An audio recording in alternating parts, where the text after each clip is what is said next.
Critical thinking appears to be in critical condition. How are colleges adapting to current changes and more today on The Undercurrent?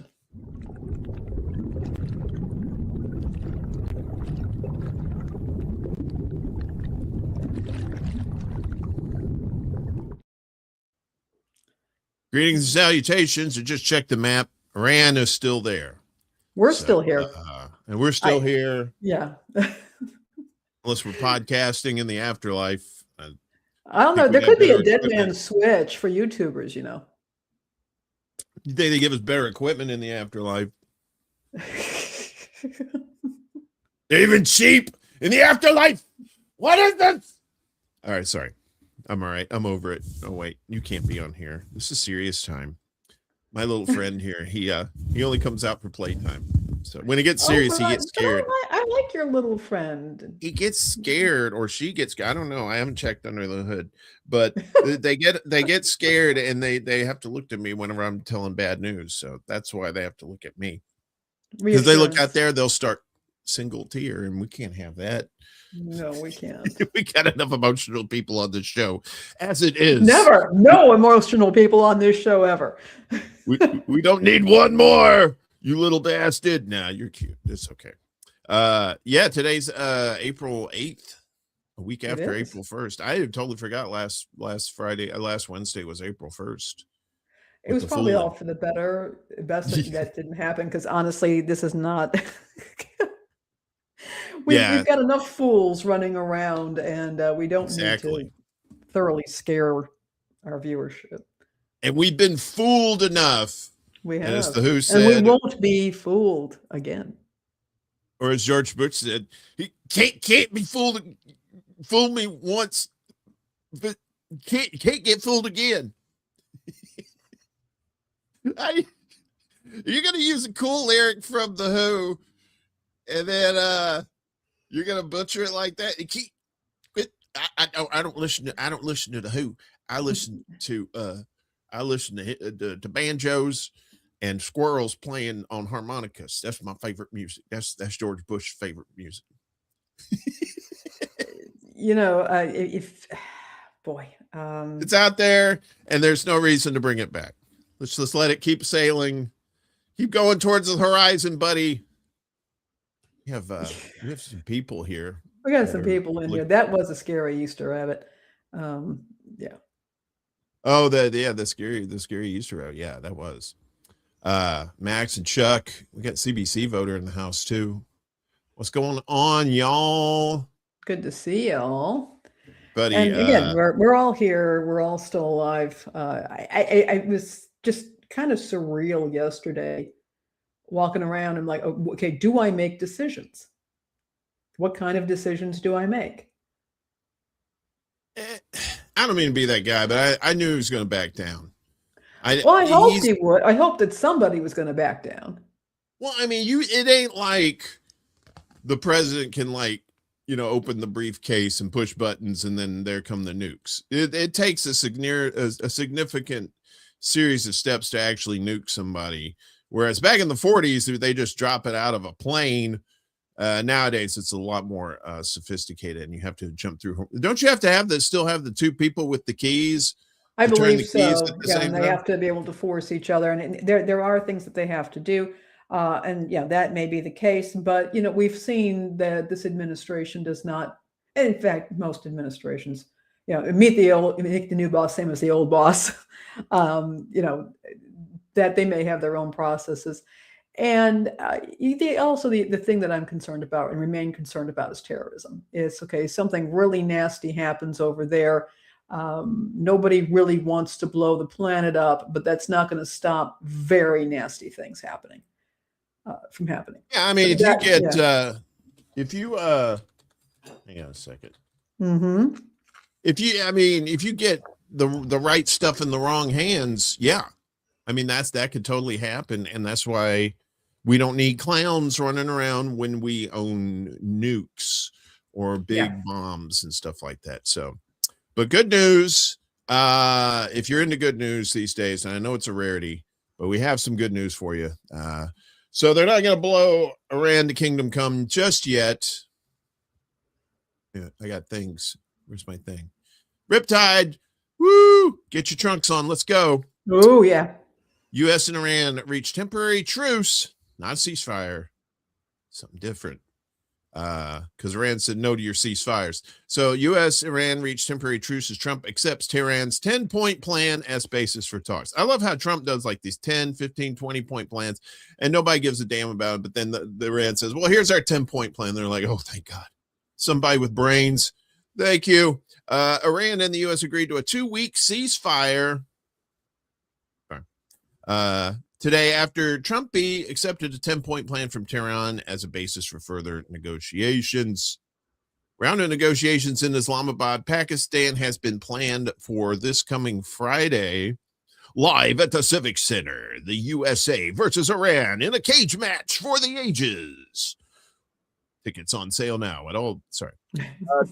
Sacrifices of their sons and historic presence on the battlefield, the enemy has for over a month been pleading for a halt to the intense fire launched by Iran and the Axis of Resistance, which is so funny because Trump is such a clown. He's been like, yeah, they've been begging us. They've been begging us behind the scenes to stop it. It's like, you're the one who's begging, stupid.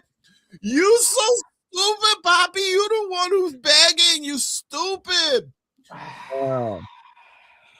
And then, accordingly, after rejecting all proposals submitted by the enemy, after we didn't listen to any of their shit, Iran has prepared a 10-point plan and presented it to the American side via Pakistan. The Prime Minister of Pakistan has informed Iran that the American side, despite its public threats, has accepted these principles as a basis for negotiations and yielded to the will of the Iranian people. It added, the statement stressed that Iran will enter talks for 2 weeks and resume fighting if the terms are not met. So this is one of those where they're like, all right, we're going to cease fire, then you can just blow the shit out of us. No, that's not how this is going to turn out. Iran's foreign minister Abbas Araghchi reiterated the same thing and added that safe passage through the Strait of Hormuz will take place over the next week in coordination with Iran's forces. Let's talk about the 10-point plan. Their plan includes a U.S. non-aggression commitment, Iranian control over the Strait of Hormuz, which is going to be huge, acceptance of uranium enrichment, full sanctions removal, compensation to Iran, withdrawal of all U.S. combat forces from the region. Now, I don't know if that means the countries surrounding Iran. I would assume that that's the Gulf state region, and cessation of war on all fronts, including Lebanon. We'll get to that last part here in a second. With the greatest humility, I am pleased to announce that the Islamic Republic of Iran and the United States of America, along with their allies, have agreed to an effective or immediate ceasefire everywhere, including Lebanon and elsewhere, effective immediately. That's according to Pakistani Prime Minister Shehbaz Sharif. Now, you notice he included Lebanon in there, right? We'll get to that in a second. Trump said early Wednesday, today, they agreed to a 2-week ceasefire contingent on the opening of the Strait of Hormuz. Tehran has yet to open the strait, but says it is ready to allow safe passage, conditional on coordination with Iranian forces. And they've been doing that so far with some they've been letting some ships through. Some have paid, I don't know, maybe they all have paid a passage fee, as it were, but some boats were getting through thanks to Iranian protection. Trump also said China helped facilitate the agreement. I'm pretty sure that was a little more salt in Trump's wounds. Israel has announced its acceptance of the 2-week ceasefire, but is refusing to include Lebanon. Oh, always got to be a hard ass, don't you? Everybody wants peace except for these fuckers. Israel supports Trump's decision to suspend strikes against Iran for 2 weeks, subject to Iran immediately opening the straits and stopping all attacks on the U.S., Israel, and countries in the region. Israel also supports the U.S. effort to ensure that Iran no longer possesses a nuclear missile, and terror threat to America, Israel, Iran's Arab neighbors, and the world. Prime Minister AI Benjamin Netanyahu said, adding that the deal does not include Lebanon or my sixth finger. The ceasefire agreement was announced as Iranian missile strikes targeted multiple areas across Israel, forcing millions into shelters. Tel Aviv has since continued to attack Lebanon and issue new forced displacement orders for residents of the country's south. Yeah, so and in return, Iran is still bombing Israel. So or at least they were. They had sent off a few volleys. Their 100th wave, 100 waves of missiles. I can't even imagine 100 missiles, much less 100 waves of missiles coming at me. But you know, they did manage to get their 100th wave off so they can get the free sandwich at Subway. You know, when this is over, or at least, you know, the active conflict is over here, U.S. will have completely, we've already lost our standing. We are going to be looking even worse. I was just, we just had something in my feed coming up from the Atlantic. Somebody is doing an op-ed there basically saying that what this is doing is it's getting America's enemies to coalesce and come together, and our allies are running screaming. Mm-hmm. You see what's been done to us. And we've done to ourselves. We've done this to ourselves. We have utterly failed to raise up political leaders with a productive mandate. We have utterly failed as a country to do this. We have been a bunch of effing teenagers for 250 years. And this is where we are. We're basically a bunch of privileged teenagers, the school bullies who have been, but have, you know, gone past adolescence. Now a bunch of people in their 30s and 40s and 50s who are sitting around still smoking the same joints, still smoking the weeds, still drinking in Boone's Farm. And we have made an absolute fluorescent mess of this situation. We're never going to get it back in my lifetime or your lifetime. This is an embarrassment. Why you got shit on Boone's Farm? That's what I want to know. Because I'm a wine person. You know that. And you like the wine I bring. The wine I bring does not make you sick the way Boone's Farm made you sick. I can't remember. I don't, you know what? To be fair, I've only had Mad Dog 2020. I've never had Boone's Farm. I've managed to stay out of the Boone pool for as long. I've only heard the horror stories. So you're a Boone's virgin? I'm a Boone's virgin, yeah.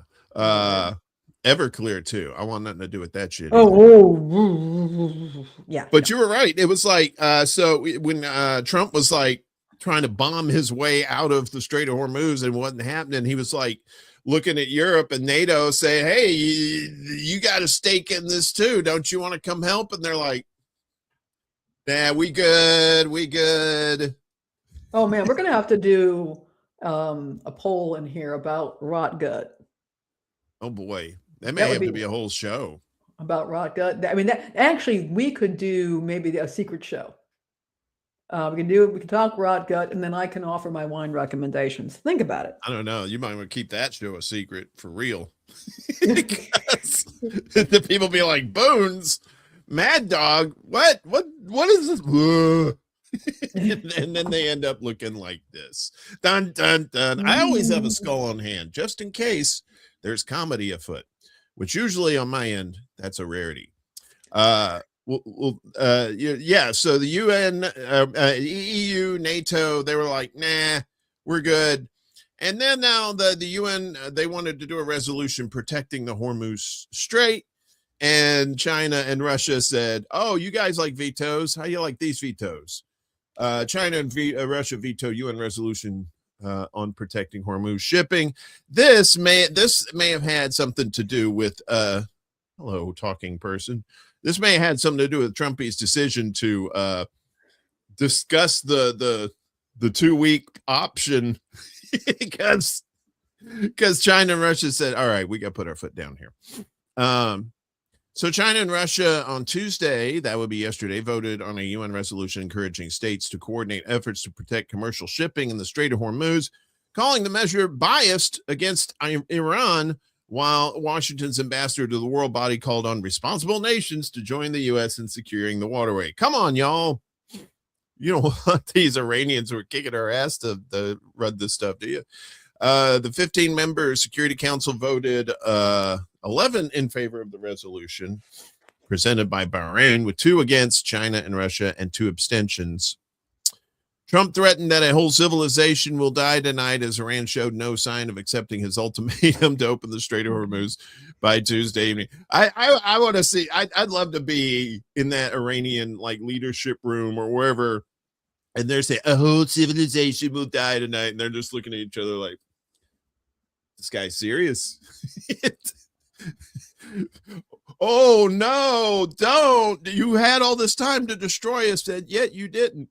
Oil prices have surged since the U.S. and Israel struck Iran at the end of February, unleashing a conflict that has run for more than 5 weeks, while Tehran has largely closed the strait that was previously the route for about a fifth of global oil and liquefied natural gas.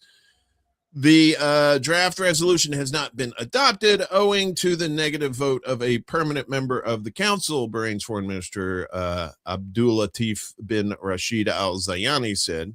And yes, China, I believe China and Russia, I don't know if China is, but I definitely know Russia is a permanent member, and they were one of the ones to veto it. So maybe China's not, I'm not sure. The U.S. ambassador to the U.S., Mike Waltz, condemned the Russian and Chinese vetoes, saying they marked a new low when Iran's shutting of the strait was preventing medical aid and supplies reaching humanitarian crises in the Congo, Sudan, and Gaza. Yeah, that's what who created these humanitarian crises. Yeah. Who's behind them? Yeah. Come on. It's like, well, we gotta go feed these people. You're the one starving these people. I know they try these mind games on you, and it's like, for some it still works, but if you've been paying attention, it's like, come on, this is just bullshit. Walt said Iran could choose to reopen the strait to seek peace and to make amends. He added, but until then and afterwards, we call on responsible nations to join us in securing the Strait of Hormuz, protecting and ensuring that it remains open to lawful commerce, to humanitarian goods, and the free movement of the world's goods. France deplored the vetoes. Like anybody cares what France has to say. The aim was to encourage strictly purely defensive measures to provide the security and safety for the strait, with aspiring towards escalation. Its UN ambassador Jerome Bonifant said, and then he had a truffle and said, "Oh, delicious." Sorry, truffles. Sorry. So Russia and China basically said, "No dice. Iran's got this."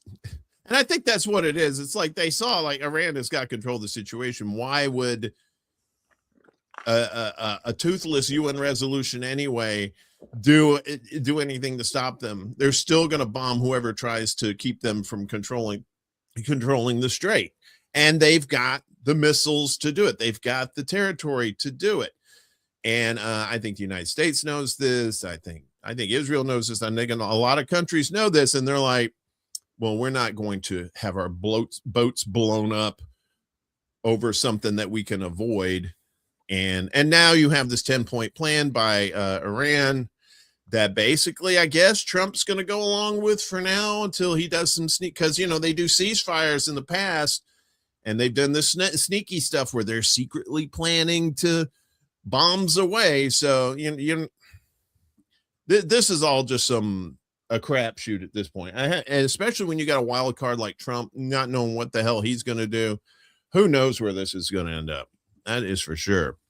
And the guy clearly has no friends, because friends would keep him from posting the crap that he's posting. I mean, unless that is a massive additional psyop to just get people to underestimate him.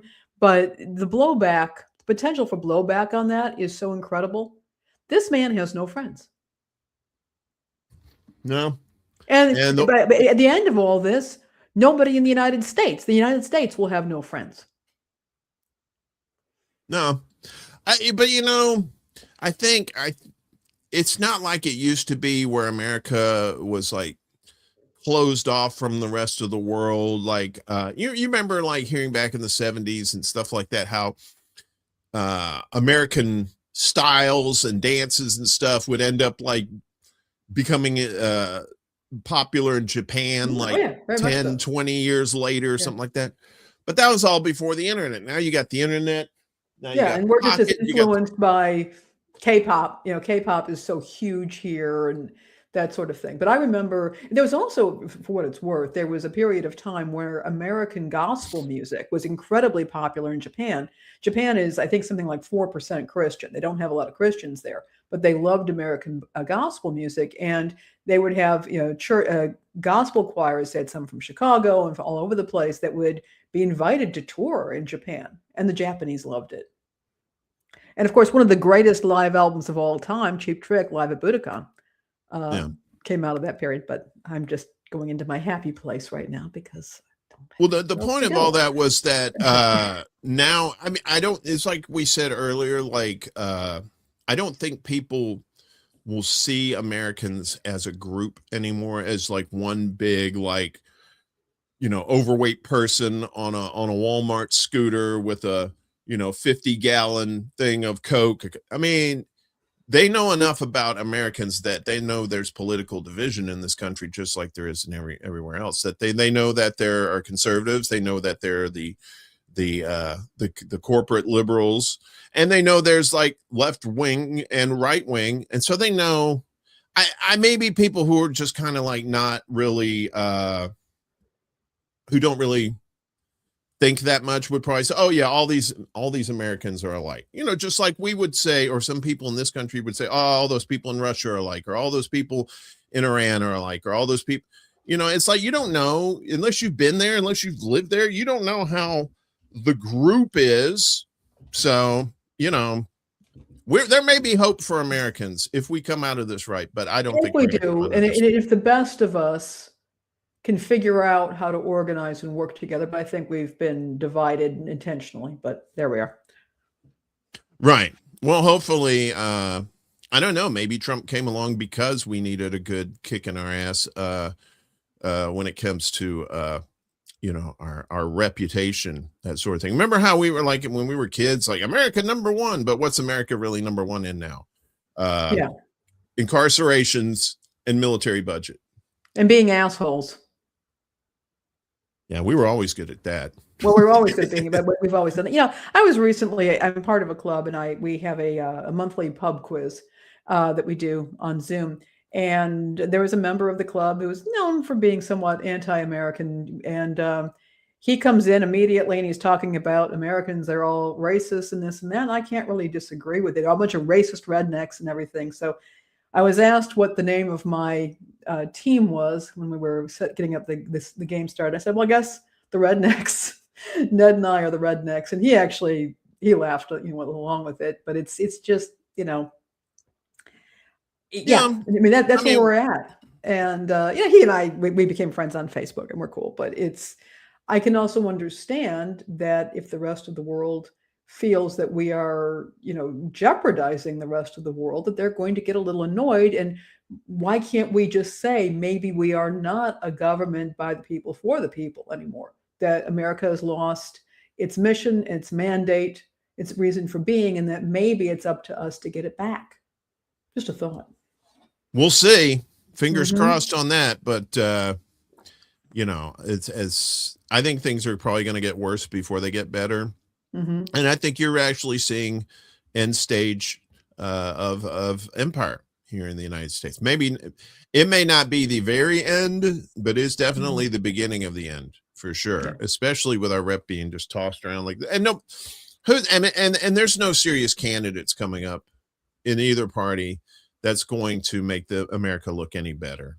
I mean, really, there really isn't. There's either stupid people, there's bought out people, there's stupid bought out people, there's and you got people who can only care about their political parties. They don't really care about constituents. It's going to get a lot more muddy before the water gets clear, for sure. I think the best among us also may not have the kind of wide appeal that's needed to be brought up that way. So that's what I'm thinking. Well, that's what this show's for. We're here to help the world learn that not everybody in America are assholes, and not all assholes are bad. There are good assholes and there are bad assholes. Well, assholes can be are actually kind of essential. So we'll just leave it there. Meanwhile, in Germany, we have new German conscription law in effect. Eligible men may now need approval for trips abroad. Uh-oh. Uh-oh. So men aged between 17 and 45 now need approval from the Bundeswehr, I think. Bundeswehr, for longer stays abroad. Under the new Military Service Act, this applies to trips abroad lasting more than 3 months. The Defense Ministry has announced. The Daily Frankfurter. I can't say Frankfurter. I know it's a town. I know it's a town, Frankfurter, but every time I hear Frankfurter, I think of hot dogs. Yeah. Rundschau. I think about Rocky Horror, but yeah. Yeah. Frankfurter Rundschau was the first to report on the change. Sorry, Frankfurter Rundschau. But that's what some of us Americans are. We got 13-year-old brains. We see Frankfurter and we're thinking hot dogs. The rule is part of what is known as the Military Service Modernization Act, which came into force on January 1st this year. The law is intended to ensure that the Bundeswehr is fit for the future in terms of personnel and organization. Plans include, among other things, a more attractive form of voluntary military service. More attractive form. Broader registration of young men and new legal instruments to enable faster action if needed. Specifically, this concerns paragraph 3 of the Conscription Act, which governs the scope and duration of compulsory military service in Germany. Paragraph 1 states compulsory military service is fulfilled by military service or by civilian service. The provision applies to all men of conscription age between 18 and 45. The newly worded paragraph 2 now says male persons who have reached the age of 17 must obtain approval from the competent Bundeswehr Career Center if they intend to leave the Federal Republic of Germany for longer than 3 months. As long as military service remains voluntary, this approval is deemed to have been granted, a ministry spokesman said. The aim, he added, was to find a straightforward arrangement for people traveling abroad for as long as military service is voluntary. Approval is in principle regarded as granted. However, the necessary administrative regulations have not yet entered into force. In theory, therefore, it still formally applies that approval from the competent Bundeswehr Career Center must be obtained before traveling abroad for more than 3 months. The spokesman stressed. However, since under current law, military service is based exclusively on voluntary service, such approvals are in principle to be granted. There's more here. You'll be able to read this on our Substack. That's the Undercurrent, the number 4, the letter U, .substack.com to read the whole article. And, I see this and I see the United States raising their army age to 42, something like that. And I know you can be in the military at an older age. What they're talking about, these are ages of when you can actually join the service, right? So right. In this case, that they're raising the age up to 45. So if you're 44 and lonely, you want to shoot somebody and you're German, well, we have a job for you. Yeah, what attracted my attention first of all was that this regulation, this system came into force the beginning of the year. So I'm getting some idea that maybe some of our allies that are currently our allies may have been getting wind of some of this, and that they wanted to shore up their defenses. But the other thing that gets me is that, men of military age are potentially being restricted from traveling, which is antithetical in what's supposed to be a free, open society. So what I'm hearing here is that various allies, or, that are allies for right now, are getting nervous. They are getting concerned, and that we're going to begin to see further restrictions possibly on movement in our country and other countries, because people are preparing themselves for potential large-scale war. Yeah. And just because the draft went away back in the late 70s, I think the Vietnam War was the last one we had the last draft in. The recruitment numbers have been up last year, but probably not up to the numbers that they want them to be. And so if things start getting really cooking, especially in the, in the Middle East and areas like that, they're gonna, the peacetime is over. They're gonna probably drag these kids. And I saw Amber's comment, and she has an 18-year-old son. Yes, keep your eye on that, Amber. I don't think your son has anything to worry about as far as being drafted, but then again, stay frosty, because things tend to change at a quick pace, especially when you have a feckless Congress, or one that's going along with some of the dumb shit that you're doing. So I had to do that when my nephew back in 2003.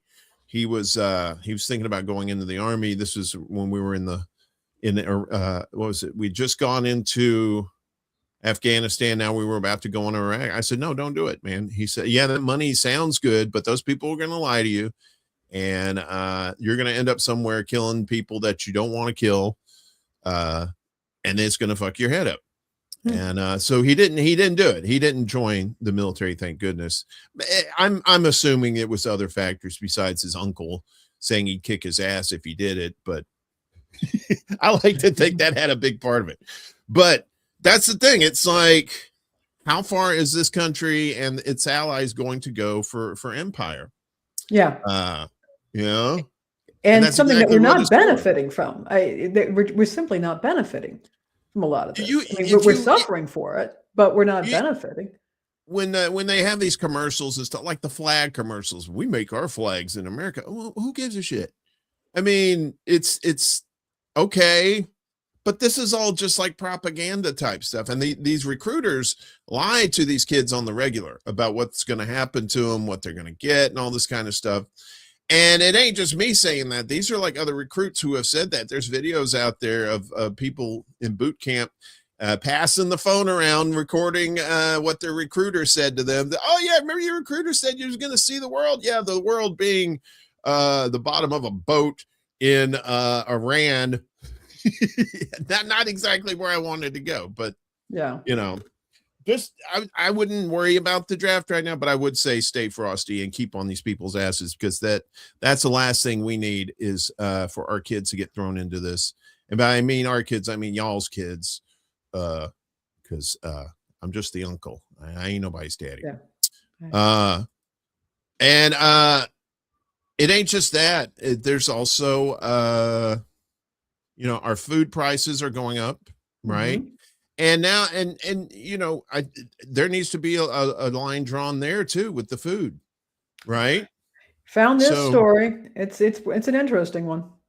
So nearly half of consumers willing to boycott for political or social causes. I know in the past it may have seemed, well, okay, like just something minor with the stuff, but now some major stuff going on with food, and this is well overdue, I think. While high prices are continuing to hit customers, many are still shopping with values in mind, according to new data released from Numerator's 2026 Visions report. Nearly half of consumers said they would stop purchasing from a company that takes a political or social stance misaligned with their values, up 2 points compared to July last year. Excuse me. Nearly 4 in 10 consumers, about 38%, said they participated in at least one consumer boycott in the past year after rolling back DEI initiatives in early 2025. Numerator found that Target's traffic among African-American shoppers is down 10.9 million trips, about 16%, accounting for nearly 40% of the retailer's total sales decline in the fiscal quarter ending October 31st last year. Numerator's data also found that artificial intelligence is being increasingly used by consumers for shopping purposes. Among all U.S. consumers, 12% said they now use AI to help with shopping, up 4 points versus July last year, while 23% of Gen Z consumers say the same, about up 14 points. Among AI users, consumers see value in AI's ability to find deals, 32%, compare prices and features, 30%, and provide inspiration for meals and brand research, 29%. Numerator also found that returning customers are driving brand growth. On average, the top 100 fastest growing brands of 2025 as identified by Numerator, increased household penetration by 1.5% points, while trips per household increased 3.5%. Relative to their existing shopper bases, the top 10 brands of 2025 were significantly more likely to acquire consumers at both ends of the generational spectrum. These brands were 23% more likely to acquire Gen Z shoppers and 31% more likely to acquire baby boomers, which Numerator noted as highlighting an important balance. And Gen X, well, screw you. Who are you, Gen? Who were we? We don't actually. What is that letter again? Was that an X or was it a Q? Are you Gen Q? Is that what it? Yeah, I see people using AI for lots of different things. I will use AI whenever I'm doing technical work on my computer or something. Like I don't know how to read a crash report, right? So like if a program crashes, usually puts out some little text file saying what the hell happened. And then when you try to read it yourself, if you're not too technically inclined, it's just going to look like Klingon gibberish. But when you feed that into the AI, like I use this thing called Qwen, Qwen. I don't use any of the bigger ones. And it'll tell me, okay, this is, I've seen in the crash log, this is what this does. This is why it's crashed, which now that's helpful, right? Now using this to find the best deals.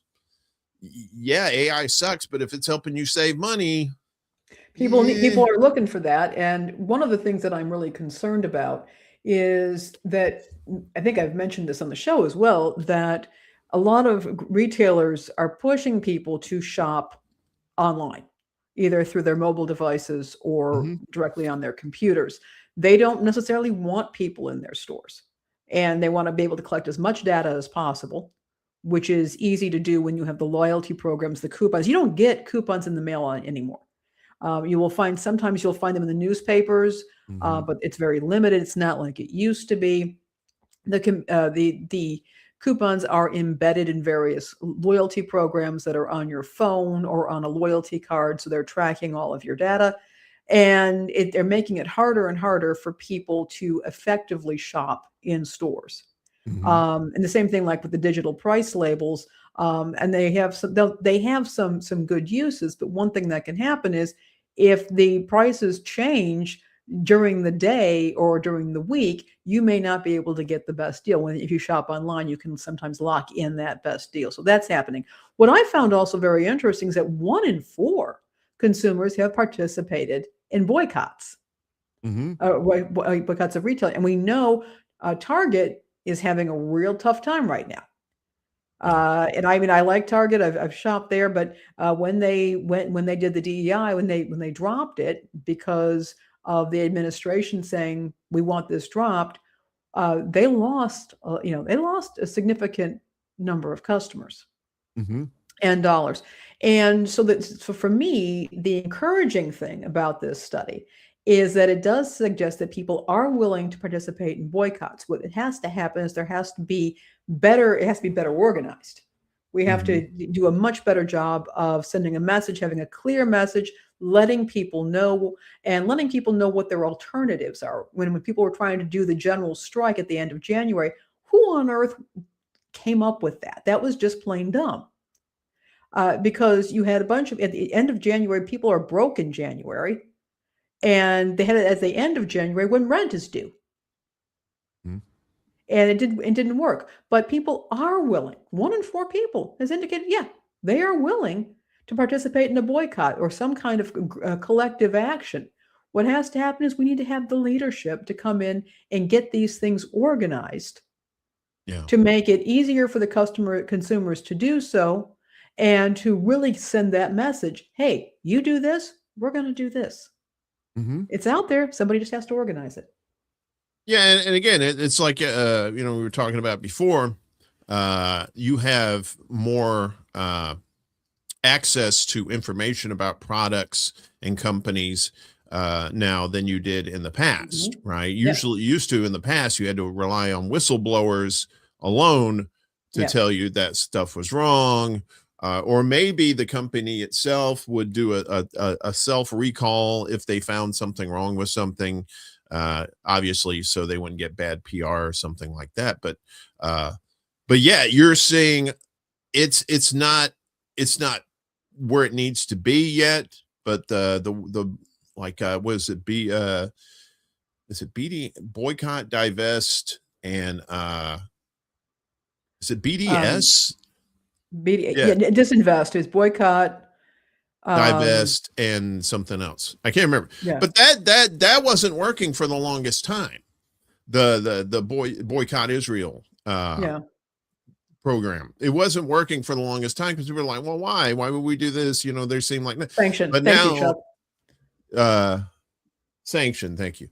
Yeah, so now but see now the image of Israel itself has changed for the world because of more information coming out, more critical eyes on the situation, where and yeah, you're getting the propaganda like you always do, but now you're Israel is not relying on you being scared of criticizing them anymore. They can't, because now it's because everybody are doing it. And I'm just picking out Israel as a BDS example of how it is actually wasn't working in the past, and how now you just give it some time and you got to build it up and you got to keep building to it, and then eventually it'll happen. So, and we need to do this with some of these products too that have like the microplastics in it that people don't know about and stuff like that. So we need to, better leadership, like you said, and we need to get a lot more people involved, particularly the whistleblowers too, who are the insiders who know all this stuff. So, Right. a lot of that takes critical thinking to do that And a kind of free and stuff. open and independent press. Yeah, to get the word which out. we don't have. Which we don't. We don't have, but we still have critical thinking. But for how long? For how long? Because Yeah. it seems to be escaping our colleges. As we get here to the catch of the day, critical thought and critical condition. What's this about, Lainey? Well, you've heard me talk on this show about what's been happening in higher education with going after student loan programs, which in some cases I actually think the Department of Education was right. I know it's an unpopular opinion, but to limit the amount of the people can borrow under certain programs, because I do think some universities have been taking advantage of that. Some schools have been taking advantage of these programs, getting people to go into hock as much as possible to line the coffers of the school rather than actually helping that person to pursue a legitimate degree that could lead to a solid career path. But put that over there. What has also been happening, though, is that there have been any number of initiatives by this administration to, say, for example, want to remove DEI programs or to censor what is being discussed in classrooms by professors, or to simply to try to eliminate programs that are seen as not profitable for the school. Now, I want to make it clear that I am not strictly condemning the Department of the Department of Education and this current administration. The schools themselves have created a very fertile ground for this sort of thing to happen. The schools have, in my view, mismanaged their money. They have mismanaged their programs and their hirings, and they have focused more on bloated administrative budgets rather than actually hiring people who are there to educate, which of course is the primary mission of any school. In addition, and you and I have discussed this, we both have degrees, but neither one of us believes that that is the right path for everybody. There is degree inflation, that people, used to be able to get jobs right out of high school are now being expected to get master's degrees if they want an entry-level job, or even if they want to progress in their field, even though those degrees may not, the educational process is expensive. Again, bloating budgets, taking away resources from other fields like the liberal arts, and letting people just, move into their careers and also become increasingly indebted and therefore keeping them in jobs that may not be suited for them. So it's big business. Education's become big business. So I'm not just blaming the current administration, but one of the so there are several things I wanted to bring up. Recently, there's been a lot of press about schools like the University of Chicago, University of Oklahoma, University of Idaho, who are eliminating whole degree programs. In some cases, they are in what are called the DEI fields, women's studies, African American studies, disabilities studies, but they're also eliminating degree programs in the humanities and in the liberal arts. So things, the foreign language programs and classics programs and those sorts of things. And what we're looking at now, this is going to, as this guy has to say, it's going to backfire, because what's going to happen is that the schools they're cutting their classics programs, they're cutting their humanities programs, and young people are not going to have any particular reason. And once you cut out those programs, well, that's what universities specialize in, is the liberal arts. Even if you are in some form of a technology major, you're still expected to complete a liberal arts curriculum. So they used to call them general studies. I don't know what they call them now. But you were absolutely expected to do that before you could complete your degree in that technical field. Now it is possible, and in fact, quite possible, for somebody to go to a boot camp or to take a streamlined program in 14 weeks, complete their certifications, and move onward and get a career going in some of these tech fields. Although, again, we're seeing this whole learn to code thing is also collapsing around our ears. But we may end up with a population that is not getting a liberal arts education, and not saying everybody needs it, but not getting that liberal arts education, and is instead just being trained for very specific careers.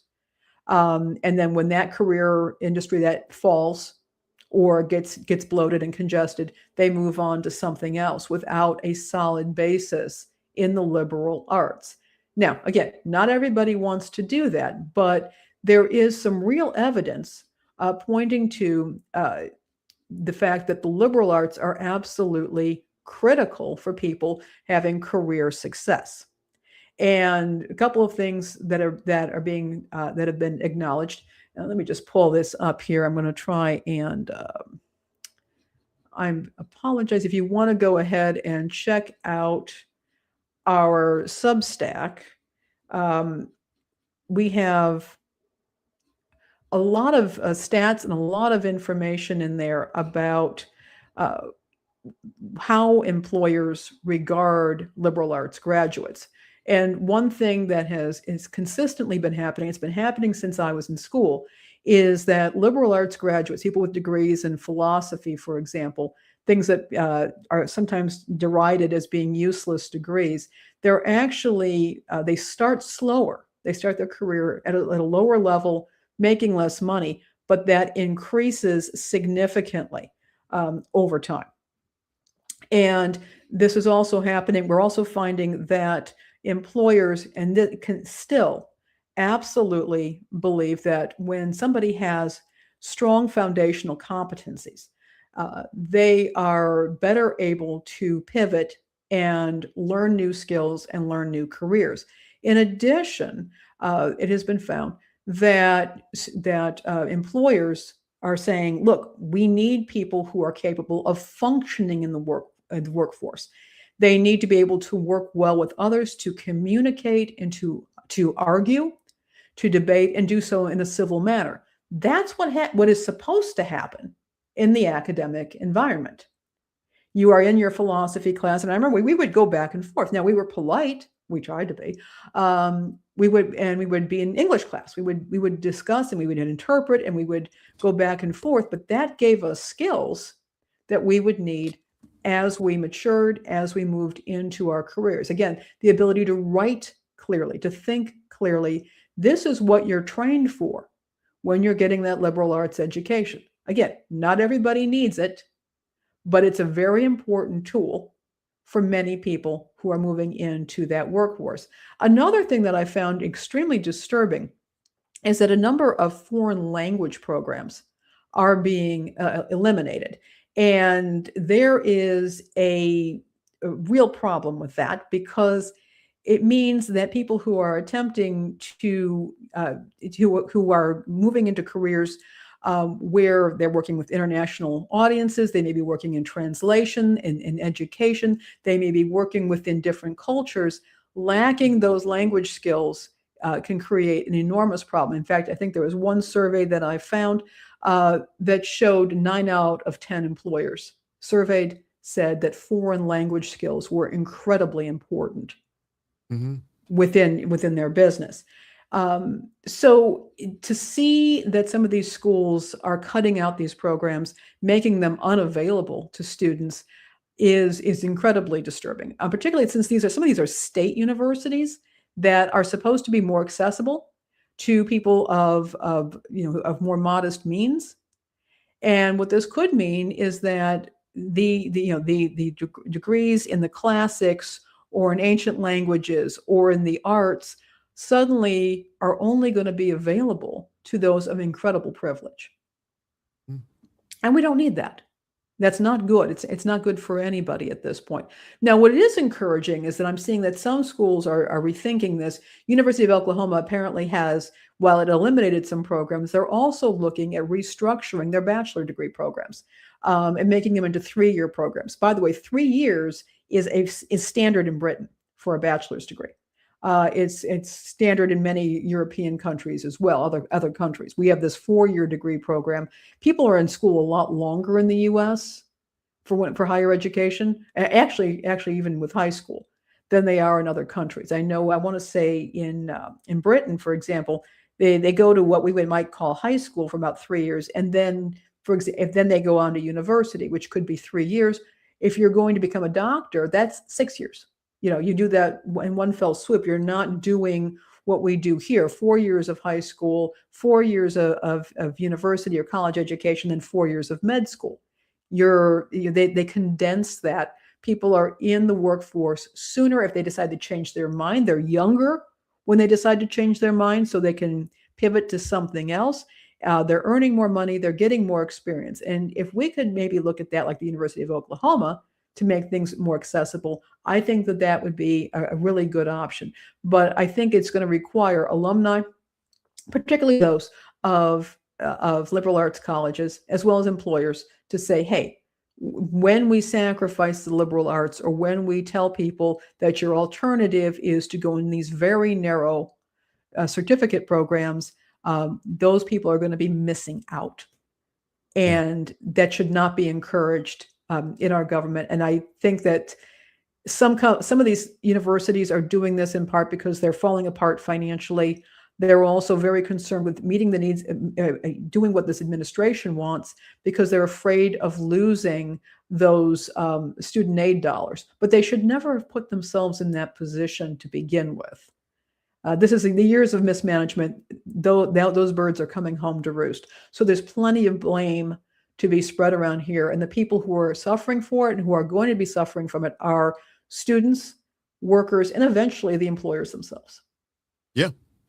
Yeah, exactly. There's been a great shift in the importance of college since you and I were puppies. Because I remember, we weren't too far removed from the days of when state colleges and city colleges were free. When a lot of the boomer generation got to take advantage of that.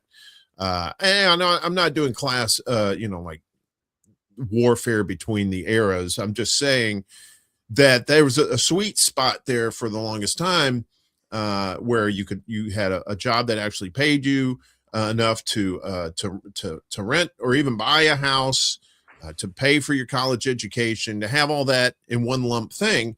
And now you can't even have one of those things today, because like you said, with the colleges, particularly in recent years, with like sport, with these colleges that have big sports teams, right? Mhm. They want to pay their college coaches. They want to pay them well. Right now, you have the students, these athletes who are coming in getting these NIL contracts, right? They're basically they can make money in college where before they couldn't have jobs to a certain extent. It was kind of a weird thing, but now it's like, hey, good morning, Rondo. Good to see you. Or good afternoon, wherever you're at. Yeah. So, and now it's like, okay, what do you want to do? Okay, you want to get a degree. So you want to get a degree. So now you really have multiple options of what you can do than you could before, right? Like I said, again, you could do like a lot of online courses and stuff like that you couldn't do in the past, like 30 years ago or something like that. So there's more options for you, but like these employers are saying, some of these employers are like, okay, you need to have a bachelor's degree, but we're only going to pay you like $15 an hour. Yeah, yeah, exactly. And I want to point this out. Also, we're talking about inflation, and this is just mind-boggling. When I went to my state school, Illinois State University, we paid $4,000 a year, and that was tuition, fees, room and board. There was a little bit more for for my books and that sort of thing, but that was about it. That comes out to about 10 grand a year now. Nowadays, that schools, I want to say something in the neighborhood of 27,000 a year that the students are paying, and their parents or student aid money. It is just it's just outrageous. What has happened? What has happened there? The textbook thing has always been a scam too. Well, even major scam. You go, and for those of you who don't know, you go to get your textbooks, right? They assign you textbooks, and you go to the bookstore where you get them, right? Or at least this is how it used to be. And you'd find a cheap copy of the volume they used last year. And you're like, oh, this should be good enough. And they're like, oh, no, you need the most current version. And it's, of course, brand new. And it's going to be like a couple $100 for a book that you're really going to only need for that class. You may need it for something else if you're majoring in it or something. But there's that was like in the 80s. And that was at a state college, Mississippi State, where they were doing this stuff. Yeah, the tuition was a lot lower. I don't even know what the tuition is there now. They're an SEC school as well. You're an SEC country. You know how they just go crazy over their sports down there, and they're going to pay for it, right? And it means the schools are going to pay for it. The boosters are going to pay for it. They're going to raise ticket prices at these games, and then and along with that, we'll raise tuition. Even if you're not a sports fan, you still got to support the old team, that kind of business. So yeah, it's definitely a different time from then. And I'm glad kids have their options. Just choose wisely. Because the future, who knows what the future is going to hold within this year, much less within the few years that college students have. They're fresh out of college, they got their degree, and getting shot down left and right at these places that won't pay them or that sort of thing. This is one time where I'm glad I'm old and I'm not having to deal with. This is one time I'm just like so glad that I went into school at a certain time. I got into that sweet spot where women were going into education, and we were able to get an education without anybody looking askance at us. But it was not ridiculous in terms of price. We got a solid education. There's if you check out the Substack that I sent, one of the references from the American Enterprise Institute, which is a libertarian think tank. And there's a really fair and even-handed assessment of this. And showing, the bloated budgets where, the money has been taken out of actual teaching and put into administration. And now everybody's panicking because they've gotten used to running things a certain way. So I'm hoping that we'll see those real changes. And I'm hoping also to see better education at the K through 12 level. Young people will have more opportunity for the liberal arts and are not being crammed into being taught to exams so that they can meet certain state standards for keeping their accreditation. There's a factor there as well. Young people need to be getting the training in the liberal arts, education in the liberal arts as well. It's important for everybody. Yeah. We were talking about, I don't know if you and I were talking about it, but we were talking about how AI in schools now, well, yeah, I guess we talked about this last week. It was interesting. Yeah. Now how they're going back to oral exams. Like I think it's Lord's work. But I mean, that's the thing. It's like, kids these days are taught to get ahead. They're not taught to grow themselves as a person. They're taught to become something financially successful, or you're a movie star, you're an astronaut or whatever, right? And and people are saying, okay, well, I need this college education, I need this AI to help me get this college education. It's all a means to an end, and then education just kind of gets left by the wayside too. So yeah, let's check in on the recurring tide now, some of the stories we've been covering. And food fraud, let's take out all the bad stuff, but then we're gonna do the old bait and switch. How about that? Shift to natural ingredients opens the door to food fraud. Now you may read that and say, oh, well, you're just shitting on natural ingredients. No, that's not the point. The point is people are taking advantage of these bad things coming out of your food and doing other things with it. So as food companies rush to replace artificial ingredients with natural sources, they could be opening themselves up to fraud in their frenzy to reformulate. With consumers prioritizing their health and states weighing potential bans on certain additives or dyes, food makers are under pressure to respond. More than 200 bills have been introduced by state lawmakers in the last 15 months, according to Kevin Kenny, senior advisor at compliance and certification firm Food Chain ID. It's a very challenging time right now, and there is significant risk around swapping out ingredients, Kenny said during Food Dive's virtual food manufacturing summit hosted with Manufacturing Dive and Supply Chain Dive. All these dives. The abundance of state regulation, along with Health Secretary Robert F. Kennedy Jr.'s request that the industry phase out artificial dye by the end of this year, is spurring unprecedented demand for natural colors that suppliers are struggling to meet. That's leading to a surge in fraudulent dyes and ingredients, according to Kenny. So we finally get this bad stuff out, and we're going to sneak it right back in. We've seen quite an increase in the amount of food fraud right now. He said all these things that you're trying to do in moving toward healthy or natural gives an opportunity for economic adulteration. Suppliers are mixing synthetic and natural colors to stretch out supply, Kenny said, or adding dyes to spices. In other cases, olive oils are being diluted with cheaper seed oils. To avoid risk, food companies should vet their suppliers and work with trusted vendors with transparent supply chains, according to Kenny. Food processor ADM, for example, has built a full rainbow of natural colors through vertical integration, and its relationships with farmers allow the company to maintain control over the pigment extraction process. Brad Schwann, Vice President of Global Category Marketing at ADM, said food companies need to choose partners with the right quality systems to make sure that you really are getting exactly what you think you're getting.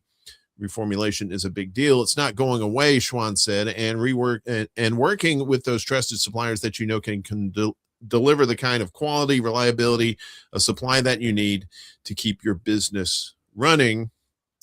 The FDA has signaled it won't enforce rules that prevent companies from adding the no artificial colors label when using natural colors.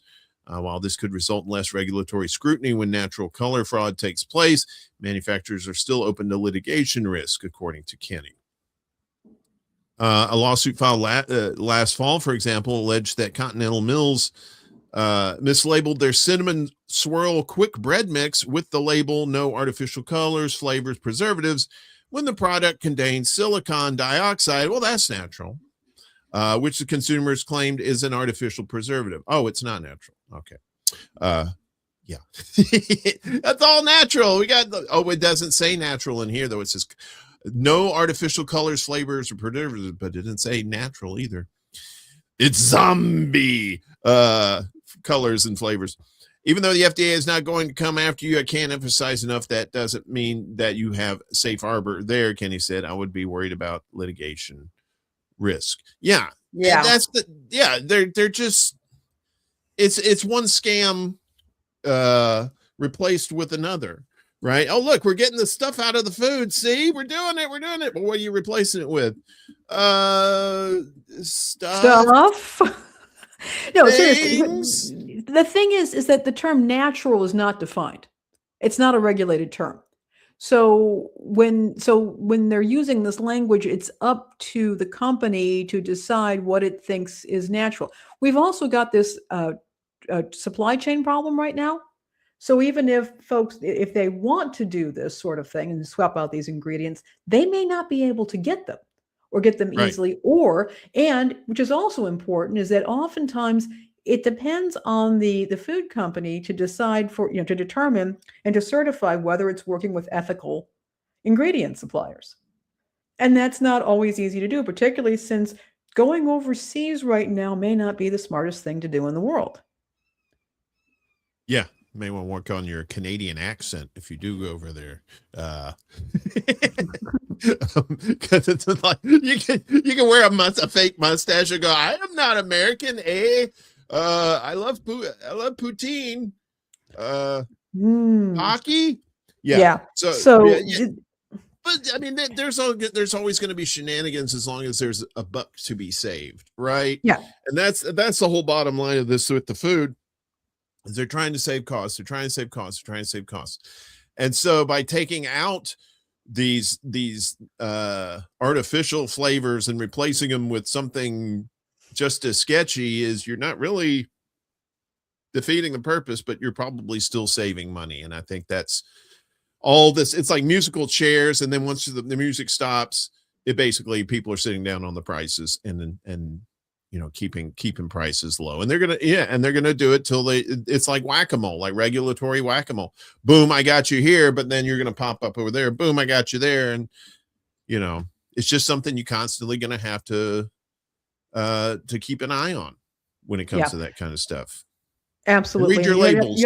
Read your labels too. Read your labels, but the labels are not always accurate. There are things that they can say natural flavors, but that can mean many different things. They could say spices. I mean, they've been, food manufacturers will put spices, but they won't say what spice.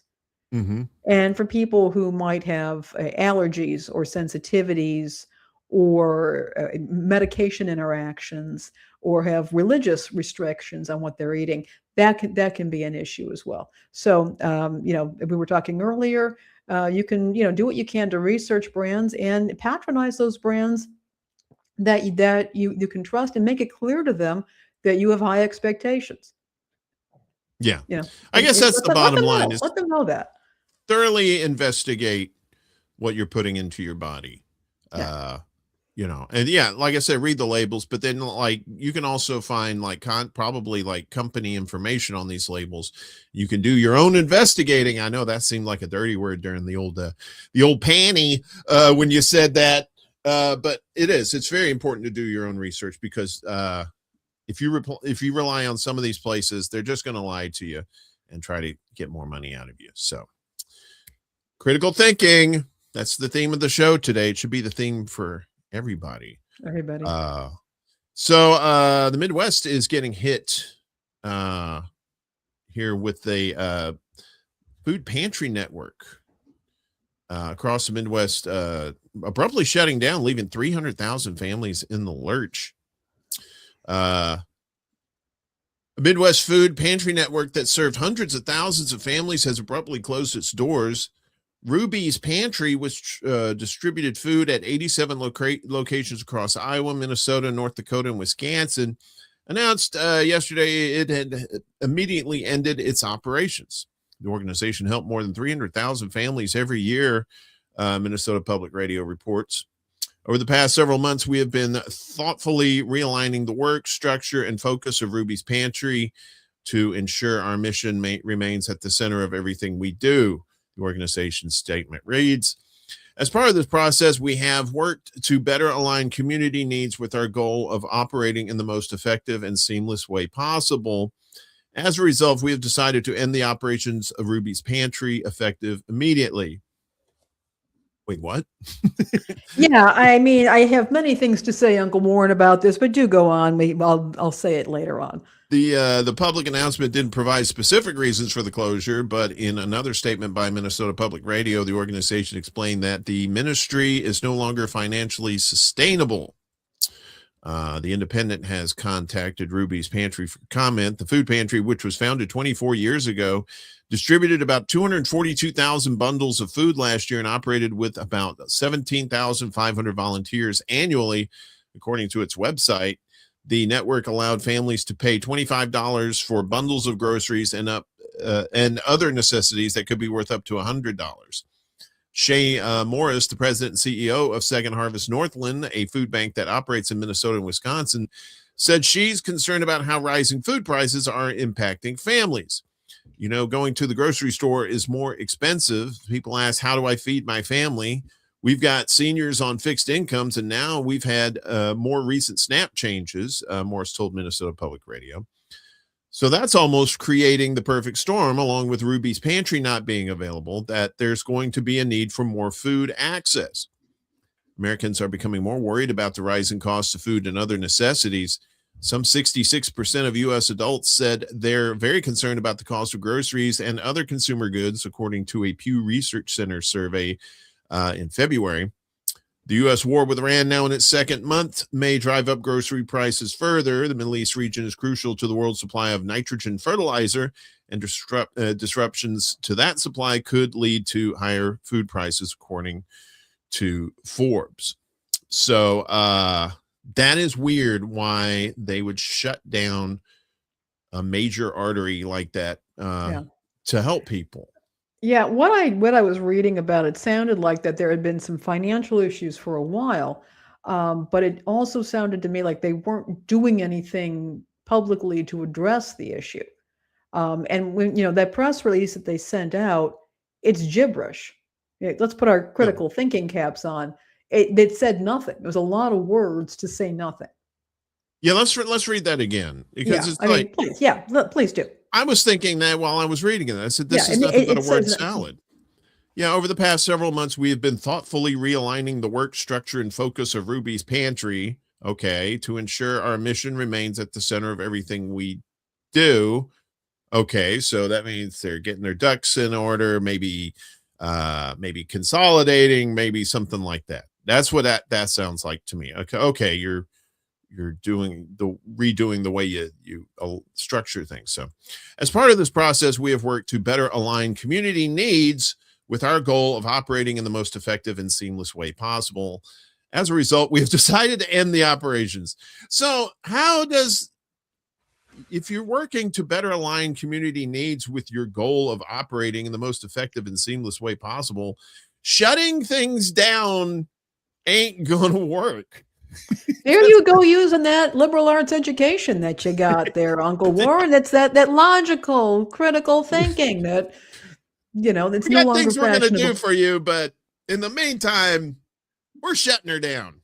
Yeah, and the thing is, I've been aware of these food box programs for a while, and they've been going on. I remember when I was in college, they had them. I think at that time they were more like $10, but you would do 2 hours of volunteer work a month, and then you'd pay like $10-15 for a box of food that was worth like 4 times that. Mm-hmm. And the rule was, if you eat, you qualify. And it was something that they encouraged people who didn't need food assistance to participate, because the more money they put into it, the better pricing they could get on the foods that they were putting into the boxes. And as you notice with Ruby's Pantry, these boxes also include non-food items, which of course are not covered under SNAP. Right. And can be, probably, my guess is, I don't know, but they're probably hygiene items, things like that are absolutely critical for like keeping a job, because they don't want you stinking up the place. So this is in the fact that they are just using this language that makes no sense. that they ended operations immediately. I don't want to speculate, and I'm not going to, but this is not sounding good. It's happening at a time when these families, families and households absolutely need food, and it's become extremely expensive to get. So I'm hoping that the groups that have partnered with their affiliates that have partnered with them on this are going to be able to work together and to find alternatives, because 300,000 families a year, Yeah. that's a lot And of that's folks. just one organization too. It would Yeah. probably behoove them to let people know why they shut down, and so that maybe we can help stop others from shutting down too, that are vital food arteries for people in other parts of the world too, or other parts of the country. Yeah. So let's switch over to our new our FCC chief. I guess he's not new. He's been there. Is he new? I don't think he is. He's been around for a bit. He's been around for a Yeah. bit. Yeah. It's like a white dog turd in the front yard. He's been around. Trump's FCC chief says his censorship protects the little guy. It really serves one powerful man. There he is right there. Brendan Carr.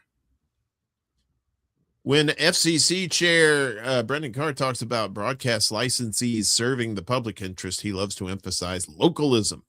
Localism is the idea that powerful entities, in this case broadcasters, should serve the needs and interests of the communities they service. Sounds good so far. In the abstract, it's hard to agree. It's hard to argue with, especially at a time when news deserts are spreading, small town outlets are folding, and thanks to the administration which Carr serves, local public radio stations are reeling. When you look at the fights Carr actually picks with broadcasters over the public interest requirement, however, a curious pattern emerges. They aren't local stories at all unless you consider Tehran and San Salvador local. And if you're in Iran or El Salvador, you probably would consider them local, but everywhere else we call that foreign. They're national and global stories that upset that not residents of underserved heartland communities, but President Donald Trump, the man who gilded face Carr wears in a lapel pin. Ugh. Yeah. That's creepy. Sure, when he's playing for the home crowd, Carr will openly admit and even brag about helping Trump reshape the national media to his liking. That's what he did at the Conservative Political Action Conference at CPAC on Friday, bragging about such wins as the Paramount Skydance merger and Trump's ongoing feud against media adversaries. Carr's FCC approved that deal only after unconstitutionally extracting editorial concessions from CBS News and helping Trump launder a multi-million-dollar alleged bribe through the courts. But in less partisan settings, from congressional testimony to mainstream media interviews, localism has become Carr's go-to talking point whenever he's pressed on his unconstitutional efforts to police news content or confronted with his past statements railing against the partisan suppression of news. He's not censoring the airwaves, he claims. He's just sticking up for the little guy. Yet Carr has never threatened a broadcast license because a newsroom ignored city council meetings or local crime or offered a biased take on a school board's budget decisions. It would, of course, violate the First Amendment for him to do that, too. The FCC, as Carr once said, does not have a roving mandate to police speech in the name of the public interest. You think? But at least it would be consistent with his populist gimmick. In fact, his threats arise from coverage on national news networks, not their local affiliates, which actually hold the broadcast licenses he's threatening to revoke. In other words, he's threatening to punish local news stations for national content they don't produce and sometimes don't even air that angers Trump. Yeah, that's a good little nutshell right there.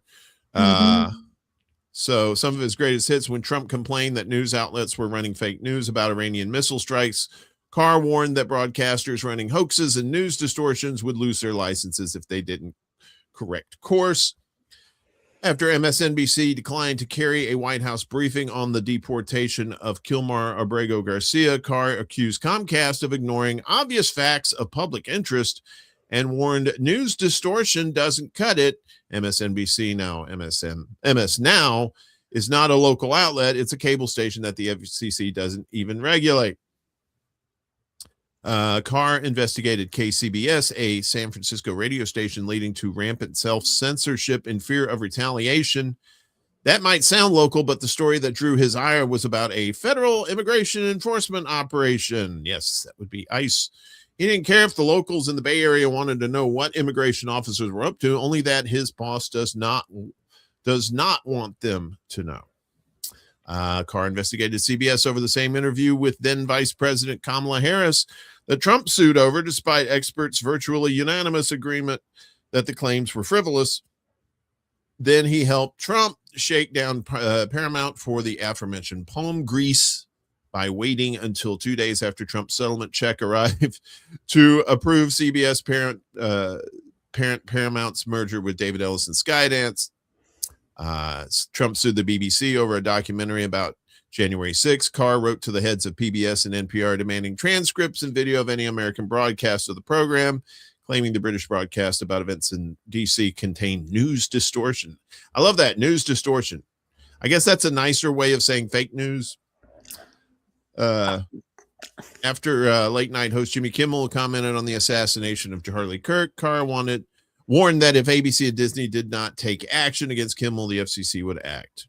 We can do this the easy way or the hard way, he said, drawing comparisons to mafia movies. There's more here, but they're basically, you get the gist of it. They're not, it ain't local. Yeah, it ain't local. Yeah, he's not going after anybody. I mean, I'm all about localism. Everybody, every responsible media person I know, we want local. We want local coverage. Like our friends over at Chicago Corner. I mean, they did some great stuff around those elections. Local is absolutely critical. It's why radio and local newspapers are so incredibly important. Broadcast television, again, incredibly important stuff. But he's not going after places that aren't covering local stuff. He's going after international stories or international and national stories that he doesn't like. The other thing, this is just blowing my mind, is him actually telling stations what they should be running, like this whole 250th, which nobody in their right mind wants to celebrate because there's nothing to celebrate. And he's the one trying to influence programming. He's not supposed to be doing that.